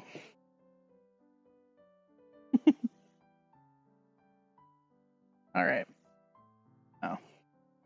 Let's yeah. Okay. Let's do this way. What am I doing? Right side to right side, Ashley. It'd be very sad if we did this backwards. Alright. So what I'm gonna do is just line this up. Really straightforward. I'm gonna insert it into my waistband. And we're gonna just line up our seams like they're notches.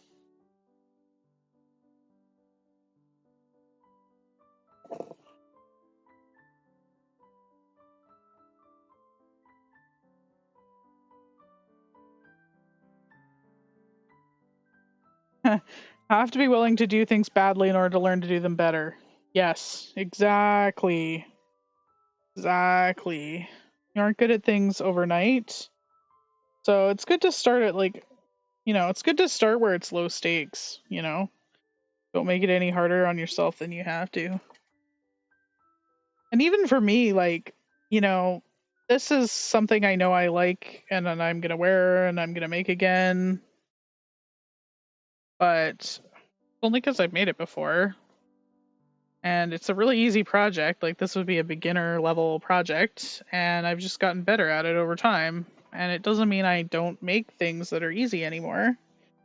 Because honestly, I like making. I usually make like one hard thing, one easy thing, one hard thing, one easy thing. So, and that's been harder with doing it obviously on camera, doing YouTube, um, where I like to do one easy thing, one hard thing. Because all the YouTube things tend to be hard things, and I don't think they necessarily have to be. So I think that's my mindset about it, where it needs to be an extravagant thing. So trying to work on that. You know, like I say, always let me know if there's anything particular you'd like to see, because I feel like I don't know. It's always interesting to me what is really helpful, because I feel like I'm sort of removed from it a little bit. So, um, even like this today was one of those things that I'm like, people want to see that? Like, yes. It's been one of my most like request things probably here in the live. So, um, you know, it's just one of those things. Yeah, I'm just working along here, chilling. We are hitting almost the 9 o'clock mark, but we're not going to be done yet. We're probably going to go late. Hopefully, you guys can stick around. Um,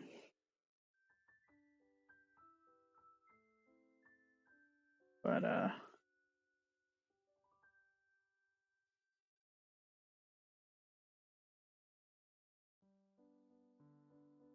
lots of mock-ups might be necessary. Yeah, yep. I mean, you guys have seen me. I think that wrap dress. I think there was like 3.5 mock-ups basically in the end.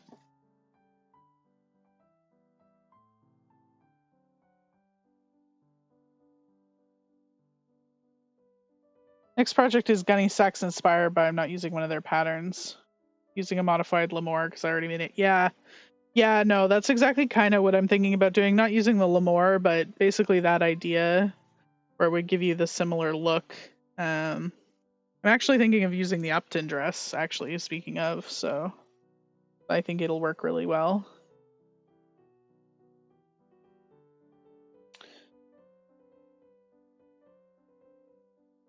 What about something from Mood Fabrics? So the problem with Mood Fabrics is I know the patterns are free, but I have heard and seen from a lot of other people that the further you go up, the worse the grading is, and I've looked at a few myself and have come to that conclusion. That the grading is not very good when you get to the plus size end of things. So I'm hesitant to do that. I don't like wasting my time on patterns that aren't going to turn out or like are going to need a lot of work to turn out if the grading is not for me. So I'd prefer something that is graded properly. Kind of why I recommend like if you're going to buy if you're going to sew, I think to not set yourself up for failure, it's a good idea just to get a couple of good patterns so you can make a lot of versions out of. If that's what you can afford, like buy one really good pattern that's graded well, that's going to work for you well. Like, buy something like the cashmere at Upton, that you could make 27 different dresses out of, and they would all look very different, and the fitting will probably be a lot easier for you. I think you're less likely to get discouraged that way, because nothing is worse than going into a pattern and realizing um that it's been drafted really poorly. So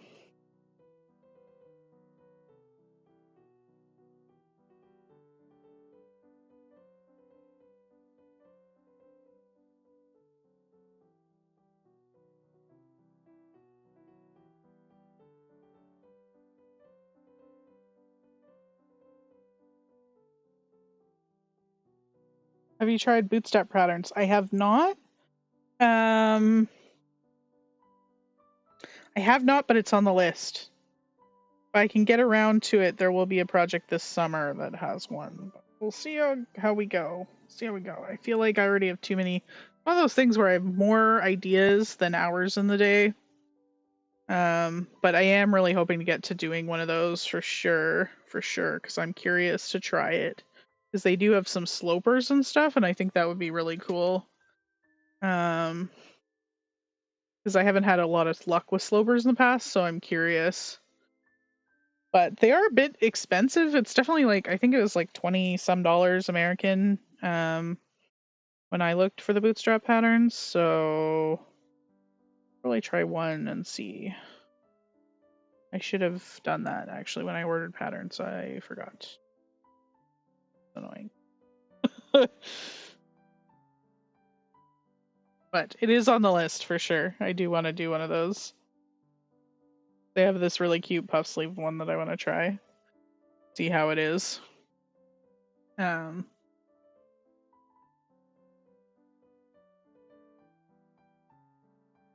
guys probably aren't able to see anything that I'm doing right now other than just me pinning. And even here you can see that there's a little bit. So all I'm doing is I'm lining up basically where those seams are in the waistband. So there's that side back.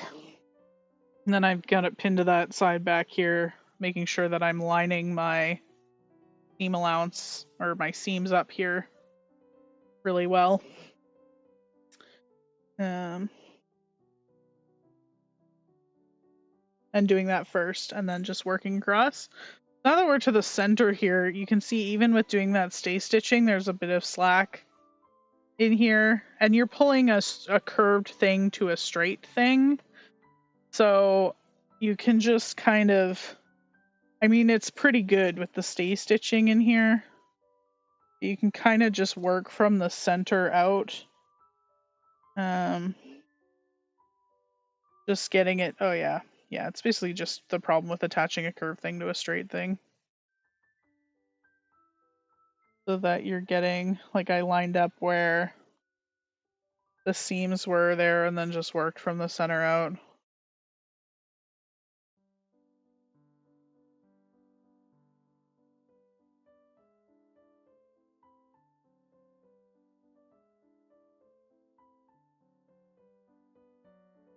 Yeah, I think the other one that doesn't have any semi-longs is Style Arc, but I've never tried Style Arc either, but I just know their instructions suck.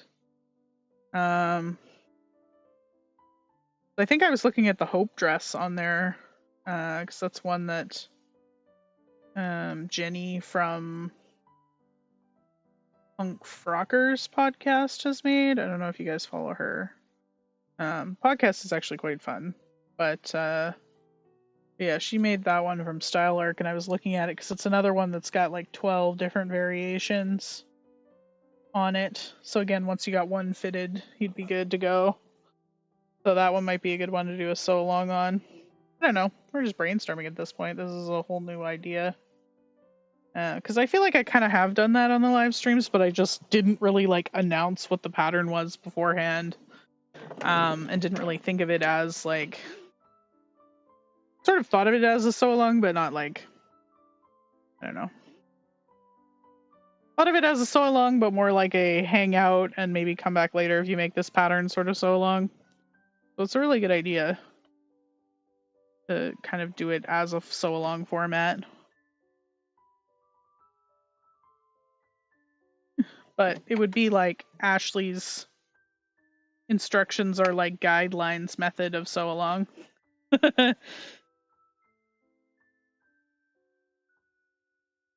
Just like getting hot in here.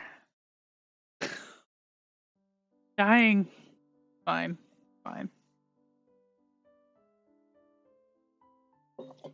It's just part of our apartment isn't insulated super well, so when it's hot outside, sometimes it's hot in here. Cold outside, it's cold in here. Normally it's not this bad, but I think because I've got the computer going and the tablet going and the iron going, it's just like, and all the lights going, it's like a lot. Anyway, away we go here. Oh shit, I didn't even talk about this. So, and I didn't even think about it, honestly. Should probably start in a different spot. So what I'm gonna do, let me just mark this. I have one of these pencil. This is a water-soluble pencil. So what I'm gonna do is, so this is the, let's push this out of the way so you guys can see. This is the center back seam where we're gonna be putting our elastic right along here. You guys see? Right along here. So what I'm gonna do is I'm gonna be leaving a gap between this seam and like maybe a couple inches on the side back. So onto the interfacing side. Just because that will give us space to pull our elastic through. Oh, no. Guys, it's getting late and I'm not thinking straight. Ignore me. I was doing the right thing to begin with. We're not doing that until later. We're not doing that until the next step. Let's just sew the sucker on. Okay, sew the sucker on, then we'll do that step. You don't need a gap yet. You need a gap when we flip it around. Have it on the right. Yes, I do.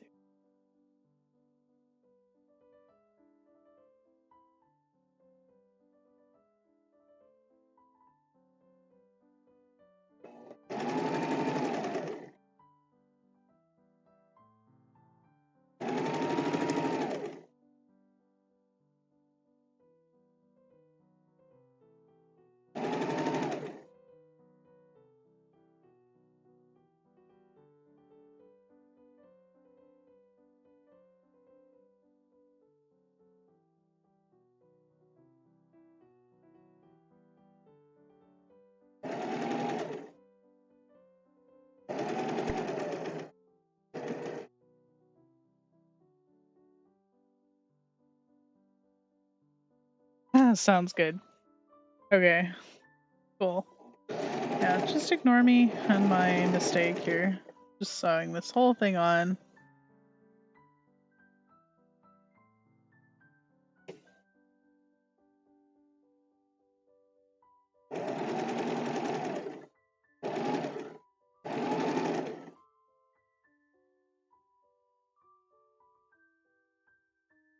And just make sure you're keeping it nice and flat here. It can be a little bit challenging just because, again, you're sewing a curved thing onto a flat thing.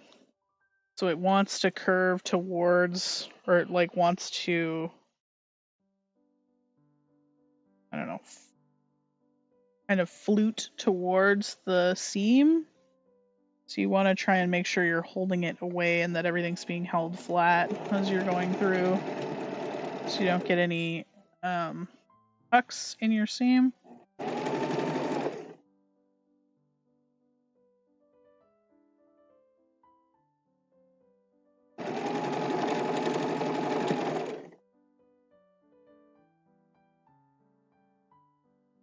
was close to getting a tuck in the seam that time. I did not.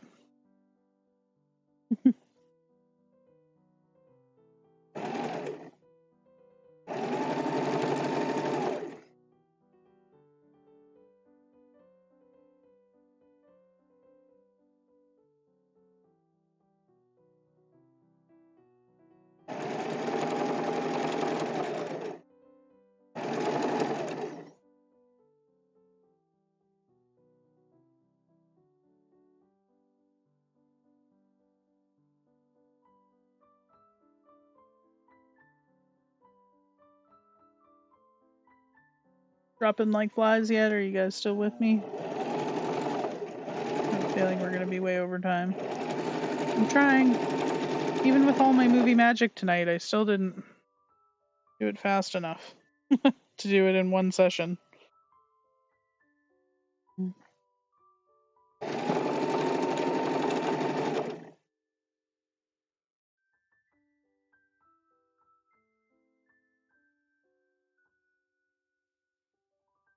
I'm done here.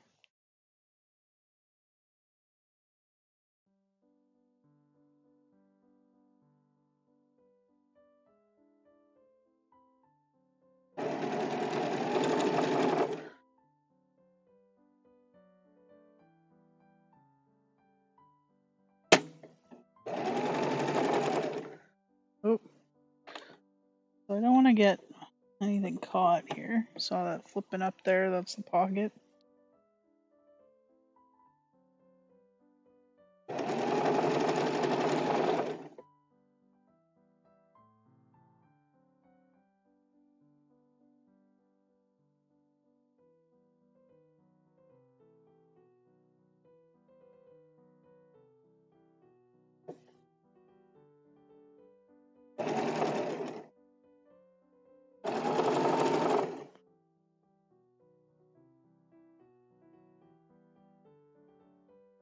Almost there.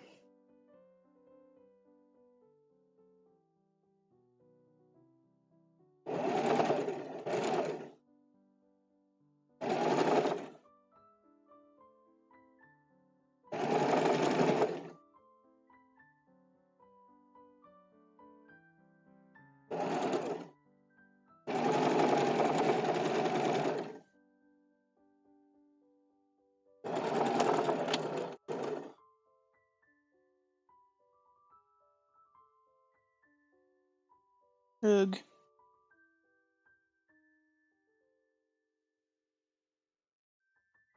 Okay, sweet. Thanks, guys. I appreciate you sticking with me here. Snooping Ellie and Mac. Yeah, that's not a bad idea. I don't know if they do sew-alongs for their own patterns or if they have somebody that does it. I don't know. I just hate to step on somebody's toes either and be like, here's the unofficial sew-along for the thing that you've already done a sew-along for.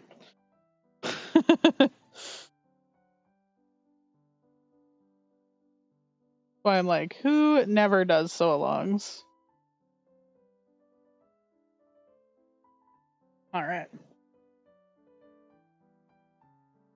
There is the waistband. So you want to do a pretty good inspection here.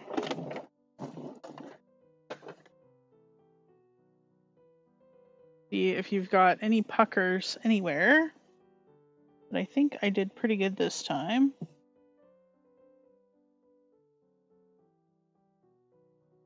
Loose thread. Don't look like I've got any anywhere. Oop. Hitting my other camera stand. Yeah, we're looking pretty good. Alright. So, what we're gonna do, same as normal.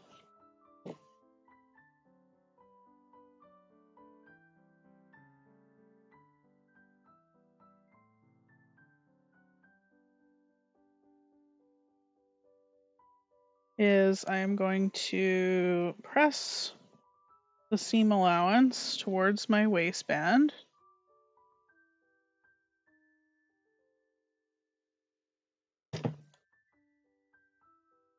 Easier to do this on an ironing board. But, you know. Pressing seam allowance towards my waistband. Giving it a really good press, especially on the seams.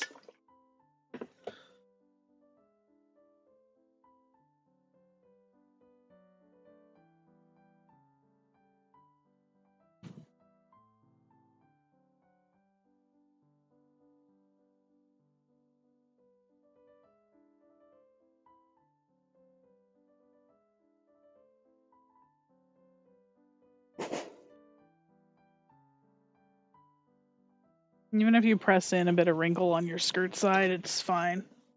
Don't worry about that too much. Just the seam side that matters.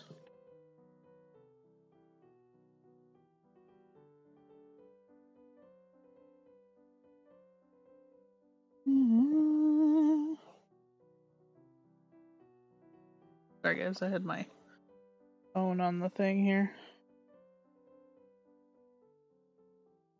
Don't want it vibrating on the desk.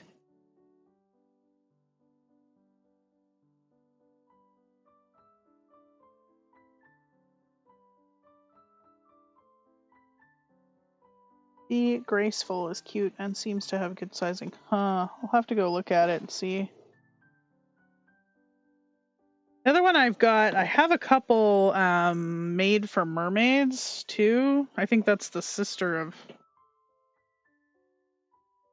I have a couple of her patterns that I have never made or haven't made up, so.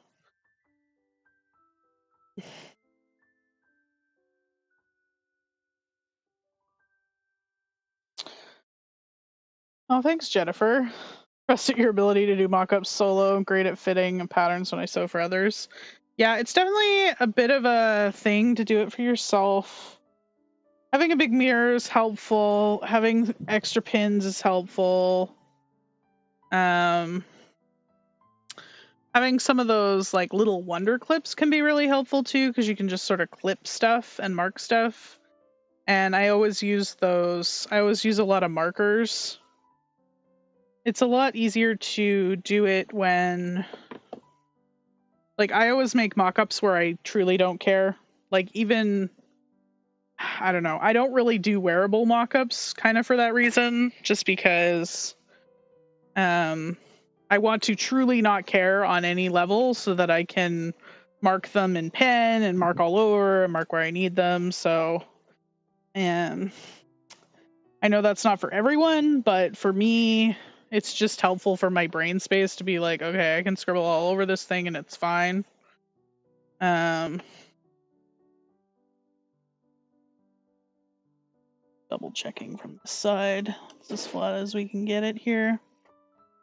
Couple places. And like, yeah, like there you see I'm like pressing increases and stuff, but that's okay. Doing everything on the waistband side.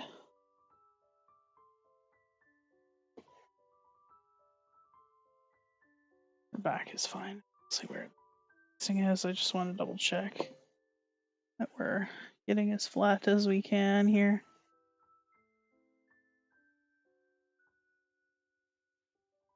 Yeah.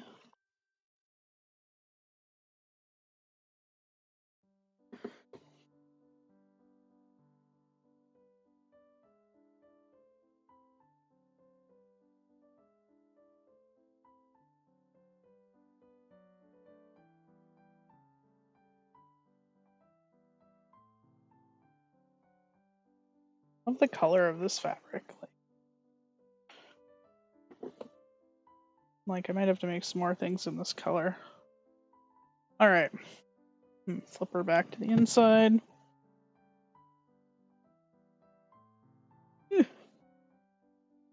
Again, easier to do on an ironing board, this next step, but what you're going to do is fold this over so that your seam matches your stitch line, or your fold matches your stitch line.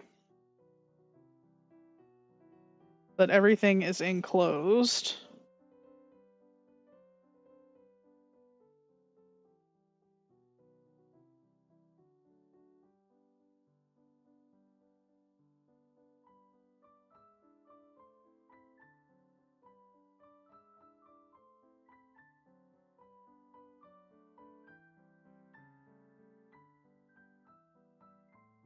Amazing what I think I can get done in 2 hours.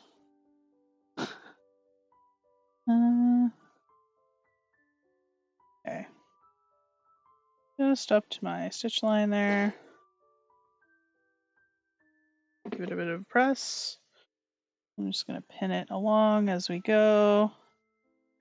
That way it'll cool in place.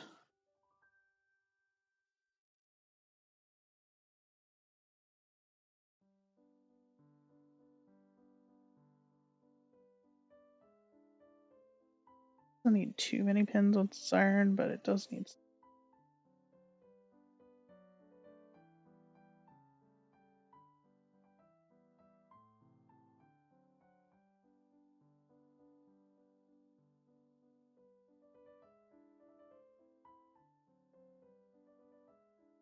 So we're going to continue all the way around. Straight thread here.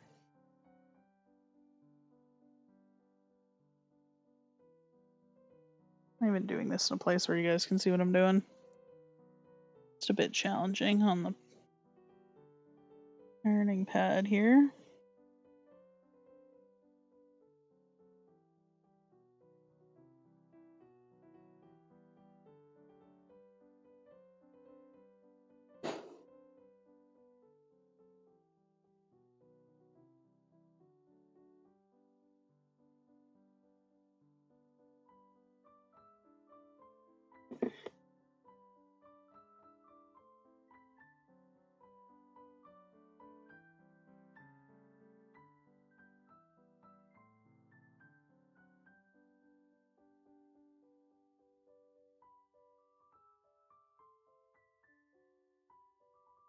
Good night, Eeyore. Thanks for joining us. As always, I appreciate it. And we're going a little late tonight. Normally I'd be done by now. We only have a couple more steps here and then we're good to go. We are so close to done here. I don't know why I want to finish, just so that we can be done and it's all in one stream for you guys, but I appreciate those of you that are hanging out and sticking with me.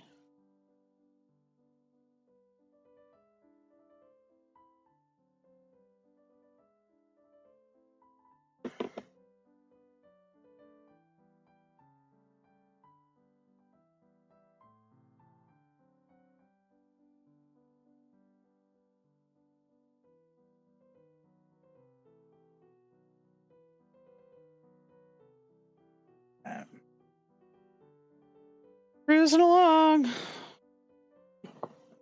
Close here.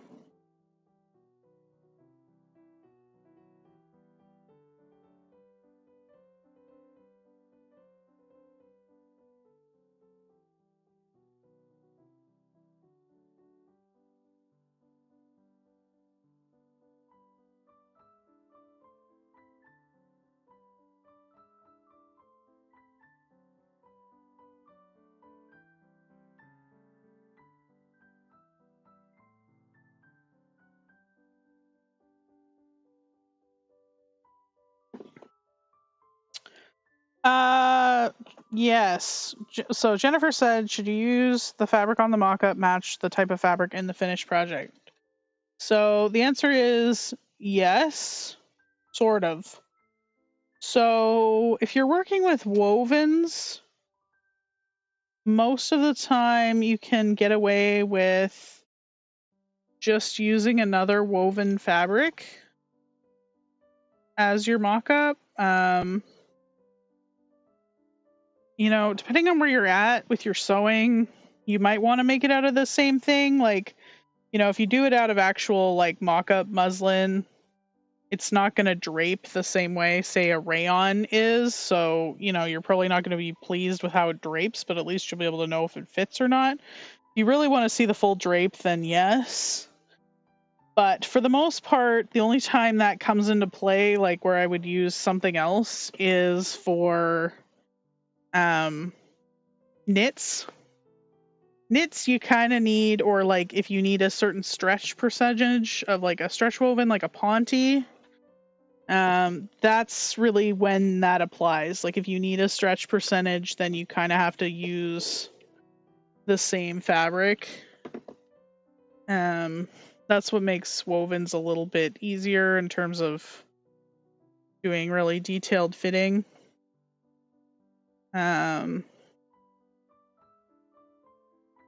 Yeah, so it's just a hard thing. Although I will say knits and things with stretch percentage are usually a lot more forgiving in terms of fitting. So there's that too. If that makes sense. Like, you know, because you've that stretch and that give, it does tend to give you a lot more leeway on what you can do. Or how well fitted something technically needs to be. Alright, so we're in the final stretch here. So what I'm gonna do is what I was mentioning before. So this is my center back here. So, and then this is my side back. So what I'm going to do is come up to, maybe I will mark it on the outside. I'm going to come up to my mark and find my pencil. So I'm going to come up to my mark. I'm going to probably come about 2 inches onto my side back off my center back. I like to leave my gap on the inner facing side just because I find it easier to sew it down, sew the elastic down after the fact.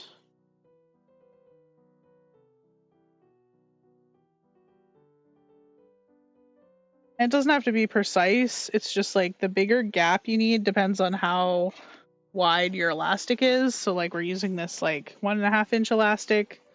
So I like to leave like a couple inches just so there's some extra room. If you're using like 1/4 inch, you can get away with a lot less, but you wouldn't be using 1/4 inch on a waistband like this. So just leave a couple inches like so.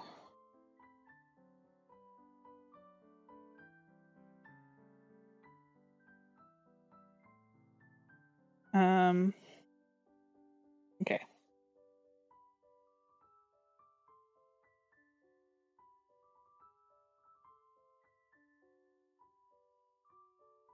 Now, you do also have a couple of choices here. Probably if I was doing this off camera, well, maybe not.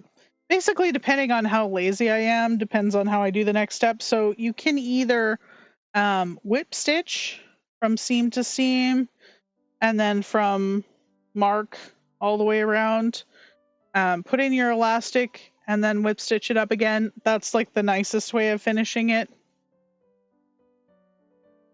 What we're gonna do here is like a little bit less nice. Let's put it that way. Basically, you'll see some top stitching. That's a deal breaker for you. Then you know, you do you. But for me, it's not that big of a deal. So what we're gonna do? Should put it on this side. I should run it on this side.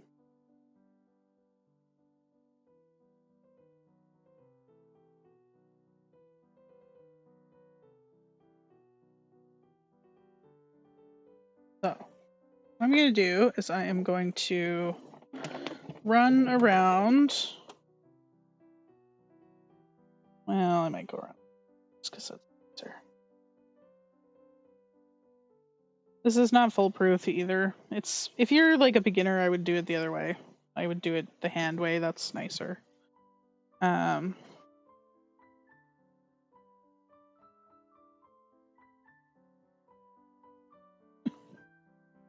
right. So what I'm going to do, and I'm going to sew over my pins, so because I pinned on the wrong side. So what I'm going to do, I am going to start at my mark, and I'm going to be sewing about 1/4 inch away from my seam line here. And we're going to cruise all the way around.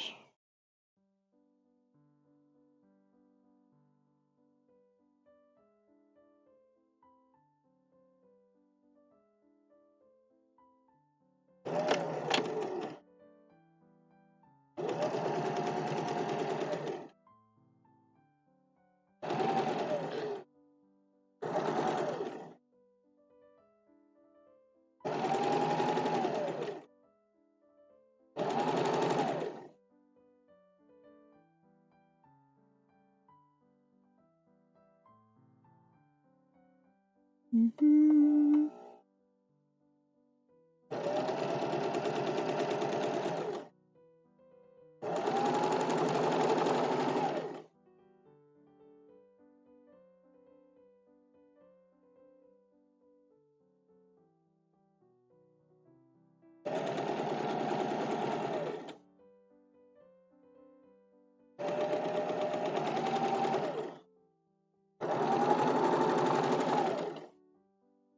I just like doing it from the front here just so I have nice even top stitching. You know, it might not be as even on the back, but I don't Really care? I mostly care about the front. If I've got it lined up correctly, it should be fine. Alright. What I'm going to do is skip forward. So leaving that gap in place, I'm going to be jumping up to my seam here for my center back. Making sure you want to backstitch quite well if you can, just because that'll prevent it from having issues when you go to put the elastic in, like coming undone when you're putting the elastic in because it's under stress. So I'm going to stitch that whole back on.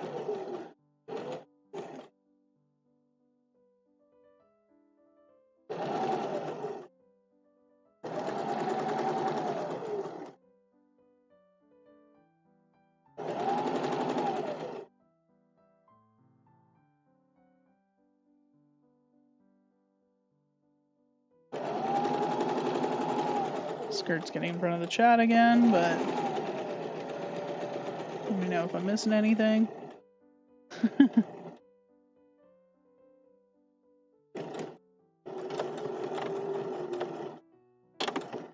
Alright, there we go.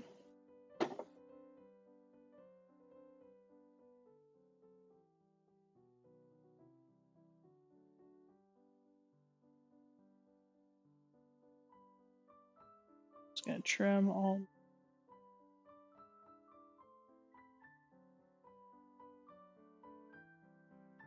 edges off. Double check the inside looks good.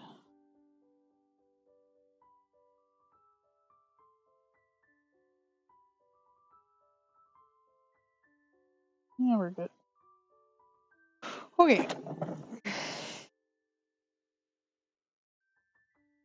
Starting to look like a skirt, right? Woo! Okay. 9:30, jeez. Well, so much for that. How many people are hanging out? Still some people hanging out with me tonight. That's nice.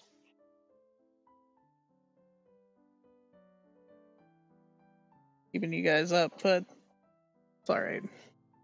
This is better than me looking at TikTok for the next bit before I go to sleep, because honestly, that'll probably keep me up, so.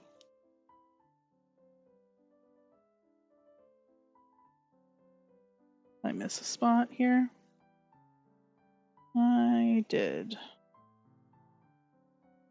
I missed a whole chunk. How did that happen, guys? It's getting late. The one issue my brain isn't on.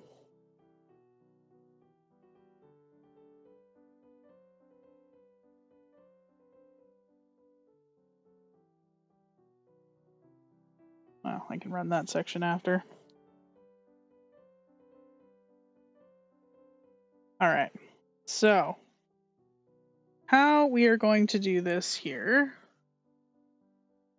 Now, you can do this a couple different ways. This is the way I'm going to do it to finish it off. So this is my 1.5 inch elastic, right?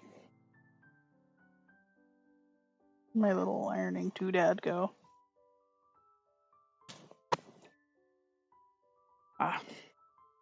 Right in front of my face. This is the right elastic, right? Oh, that's 1.25. Here we are. Alright, so what I'm going to do, this is the way I like to do it, so totally up to you how you want to do it. I'm going to find a suitable safety pin. For this size, I use a pretty big one. If you're doing smaller channels, you can use a smaller one, like, you know, smaller channels like what's on this shirt. I would use like a smaller safety pin.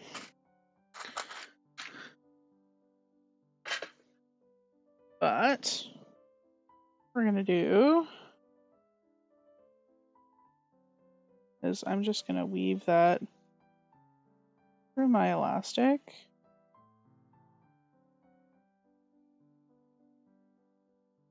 I have something to grab onto. And then I'm probably going to leave it on the whole elastic just because.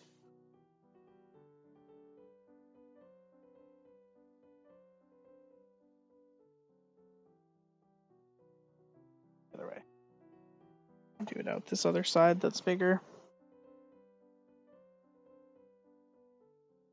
So what I'm going to do, let's see where you guys can sort of see what I'm doing.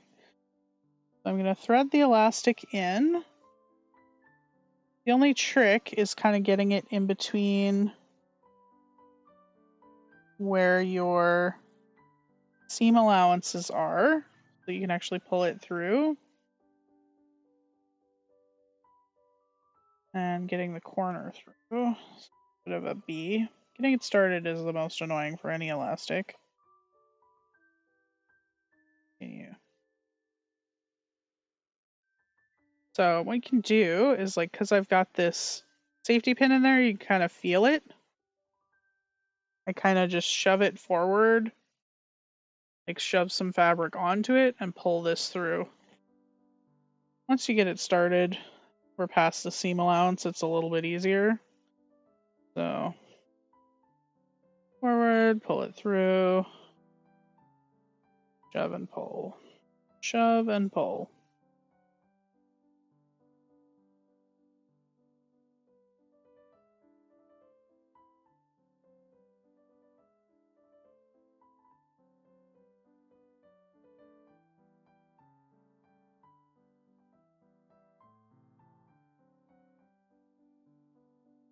Metal doodads to thread elastic. Oh, that's nice. I'm not sure what metal doodad you're thinking of, but or what you're referring to. I've used a plastic doodad, but the plastic doodads sort of let me down. I tried it in my actually my Rita dress video that I did where I made a cottagecore dress with the same pattern as the top I'm wearing. Got these little somewhere. Reorganize my little drawers. I really need to label them. They're like little plastic arrow things, but I found the elastic came undone. So I was less pleased with that, so I've gone back to my safety pin method. I don't know. I don't know, man. Alright, so I've got my safety pin to my end here. Just gonna pull it through.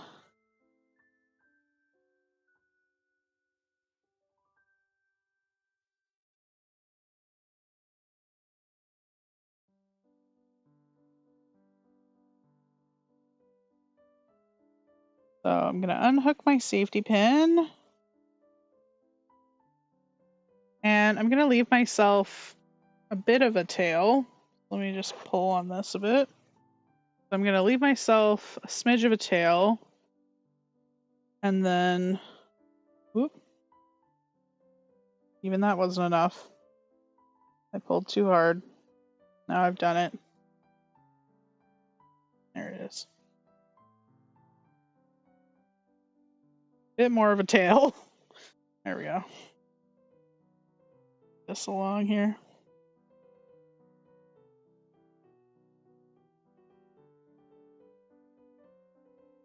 So normally at this point I would probably go and try it on and see how tight I like the elastic, but I'm going to show you how to finish this off. So I'm going to leave this tail out for me for right now. Just so I can go and try it on and see how tight I would like it. There's not really, I mean, 80% is a good kind of rule of thumb. Like 80% of this total length, like from this seam to this seam, is kind of a good rule of thumb, plus like a little extra. But, you know, every elastic is going to be a little bit different in how tight you want it. And I find how heavy your fabric is on it also has to do with it. Like the heavier your fabric, you know, the tighter I want the elastic to make sure things are being held up well. So I'm going to pull this elastic until I feel like it's kind of just at the edge of my seam allowance here. Making sure I don't go too far again. Like that. Yeah, that's about good. I'm just going to pin it in place across my seam here. Actually, let's pin it on the other side. Learn from your, not mistakes, but. So I'm going to pin it on the other side. Like so. So just act like I have gone to the mirror, figured out how tight I wanted this, and now we're back. So what I'm going to do is I'm going to take my machine and I'm going to stitch in the ditch. So where I've got this seam here, where the elastic meets, right there, you guys can see it. I'm going to be running a stitch down that seam, and I'm going to go back and forth a couple of times just to really firmly hold that elastic in place. Because it's going to be under strain, so you want to make sure that you've got it really good in there.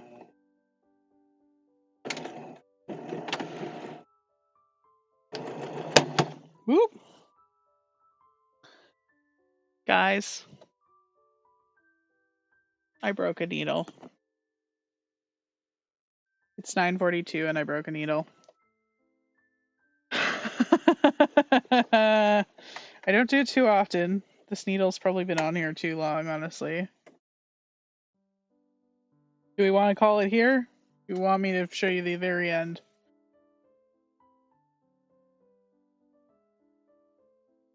I think I might call it here. So I can sort of show you.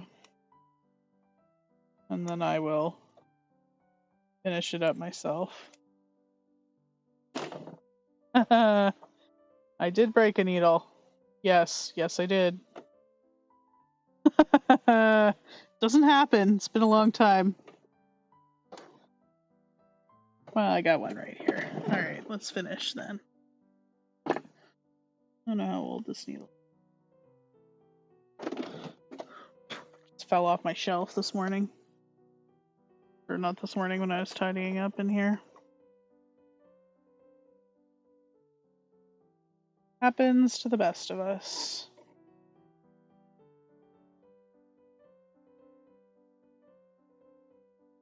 Used the large safety pin method previously, yeah.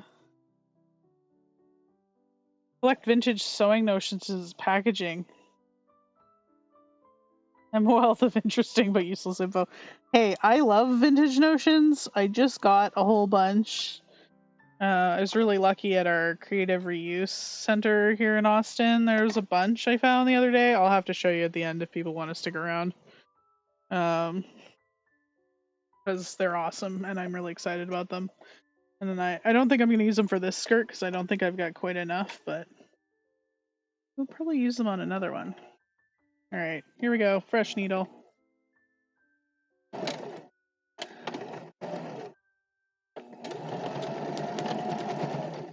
Alright. Not the prettiest, but that'll work. I kind of got stopped in the between. Doesn't look the prettiest, but I don't think anyone will notice.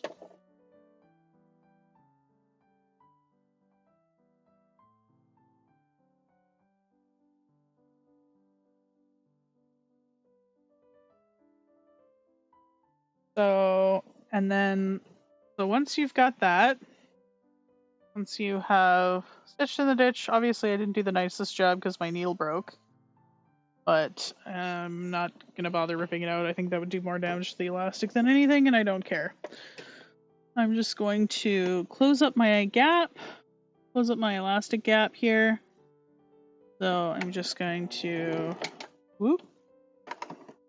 Are we okay? Are we good? I cut my threads too short. Oh, my thread's not in the hook. Let's see.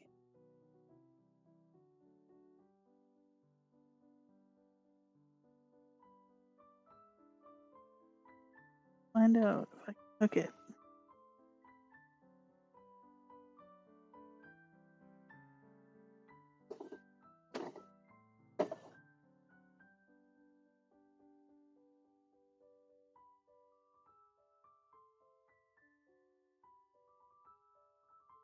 What have we got going on here, guys? I'm just a mess tonight.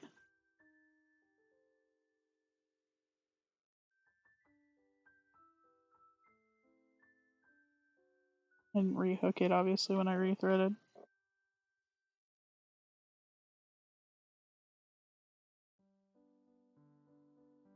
Ah, there we go. There we go. Okay.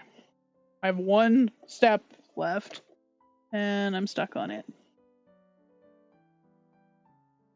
Foot pedal up, because it's come loose.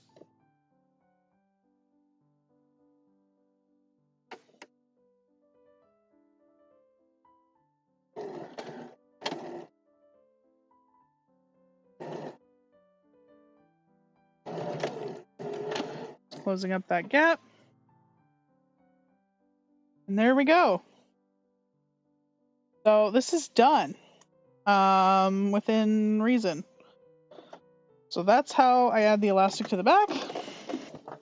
So, like I say, once I go off into my mirror and check how long I actually need this elastic to be,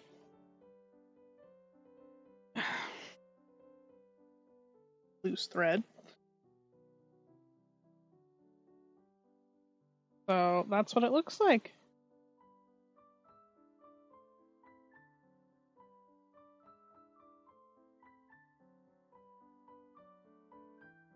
Beautiful. So obviously I'll tighten that up, like once I figure out how tight I want this elastic to be in the back. And then, you know, I'll pull this, pin it, try it on, go, pull it a little more, try it on. And then once I pin it, I'll do the same thing, pin it through, run back and forth, close up the gap. So we're done. This is a skirt. Yay! It will need to be hemmed. So it will need to be hemmed along here. But because it is a circle skirt, this does need to hang out. So it will need to hang out for at least 24 hours. I usually like to have it hang out for a couple of days. Knowing me, it usually ends up hanging out for a lot longer than that then, because, you know, attention span of a gnat. But, yeah. So this allows me to have a beautiful elasticated back skirt. But yeah, I'll probably hem it. I don't think I'm probably going to use some sort of hem facing. I don't think I have any of my linen hem facing left, so I can cut that, some more of that out, or so Gertie just has you turn it a couple times, but that's not my preferred method. I think that's harder to do, but obviously it's cheaper, so there's that.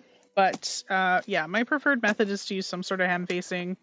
So either I'll do the linen method like I did in my Son de Fleur hem video. So if you guys, like, I'm wearing it, so you guys can kind of see. So either I'll do like a linen hem facing like this one, or you can also get like purchased hem facings. So they look like, wow. They either look like this. There's these skinny lace ones. These are a little harder to get. These are soft and easy. These are really nice for doing hems. These soft and easy ones. These ones really do curves especially well. So I might do one of those. I might even go get some. We'll see. Not that I don't have a giant whole box full here. Or, those are all my vintage ones. Well, maybe I'm going to get some. Oh, I have one pack of white left. So, or there's either the wider lace ones. This one's navy, so probably not that one, but you can get either wide ones like this one, These are really nice. I really love these kind. If you can get them this bias hem facing, that's the solid. This is the best option. It does get a little expensive, like, you know, because you have to buy like 3 packs for me to do a skirt like this. So not on sale. That's like $12, versus like cutting your own out of fabric. But if you don't want to buy fabric and you want to be lazy, this is a nice way to go. Or the lace option. So yeah, so I'll probably do one of those. Probably one of these is my guess because I don't have any of this green fabric left to go that route. If anyone's curious, what I was going to say is to stick around for is I have last time when I was at Austin Creative Reuse, I found a couple from 1972 that are like this yellow color. And I'm excited. I have to find a project for them. Probably just like any regular dress pattern that'll work for. But I was so excited to find lace hems in that. I also found some regular like lace.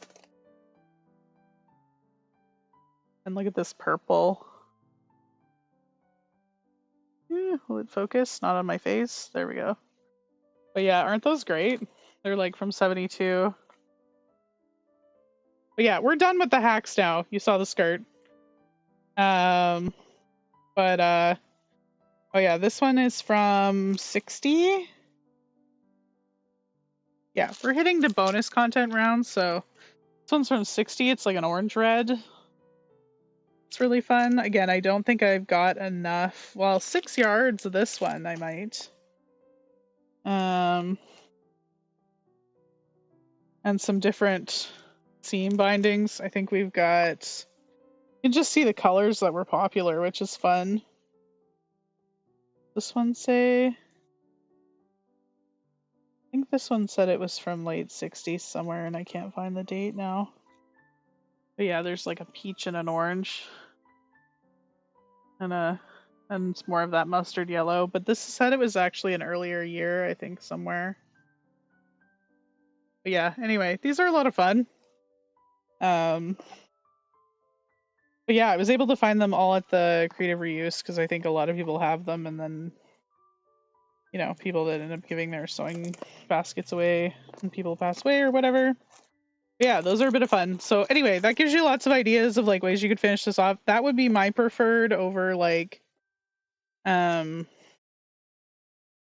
do I have enough of this? No, I've got 2 oyster and 2 white. But yeah, it gives you some ideas anyway of things you could do. I do like the lace hem facings. I might go see if I've got 3. I need 3 for my size of skirt. If you're smaller than me, you might be able to get 2 packages for a full circle skirt. But usually for me, I need 3 packs because these are only 2.5 yards per pack. But yeah, so that's probably what I'll do in the end. I might do a lace one. That might be nice with this green. This is a very like springy, summery green to me. But yeah, that's kind of everything tonight. Hope you guys enjoyed it. I know we went nearly an hour over time, but that's what I get for not streaming for like a whole month. So let me know. I will probably... Price tags on the vintage ones make me blank. Yeah, I don't even know what the price tags are. I didn't even see that. Oh yeah, 37 cents. I paid more for this secondhand. I think it cost me, I think they were 50 cents a piece at the reuse store. But so much fun. I had a lot of fun with this the other day. This Adam Red is awesome. 6 yards of this Adam Red. I was like, done. But, oh, and I also got some zippers. I got some really cool... I actually got a metal invisible zipper, which I'd never seen before. But yeah, but anyway, thanks for hanging out with me tonight. I'm sorry it was so much later tonight. So it's a 3-hour stream, so if you haven't catched the beginning, it will be on replay if you would care to watch. I feel like I was sort of like intense tonight, but yeah, I appreciate you guys hanging out. We'll probably look at what we're gonna do for live streams moving forward. I will probably put up a poll of when, like, which weekend you would like it next month.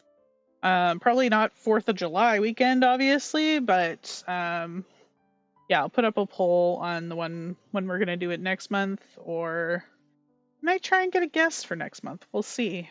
We'll see if anyone says yes to me. There's always that option. But yeah, I hope you guys will catch me live. Like I say, if you haven't already and you like to watch these live streams, please do hit that subscribe button and make sure you've got that notification bell checked. I know a lot of YouTubers say this, but especially because we're only doing these once a month now, the bell lets you know when I'm live, so it's really helpful. That way you don't like miss out, and it lets you know when we're starting. But yeah, and if you haven't liked the stream, please like the stream. It helps push it out after the fact. And yeah, I'm super happy I got to hang out with you guys again tonight, even though I feel like I'm out of practice. So hope you guys have a great evening, and I will definitely see you sometime next month. So thank you for watching. Bye, guys!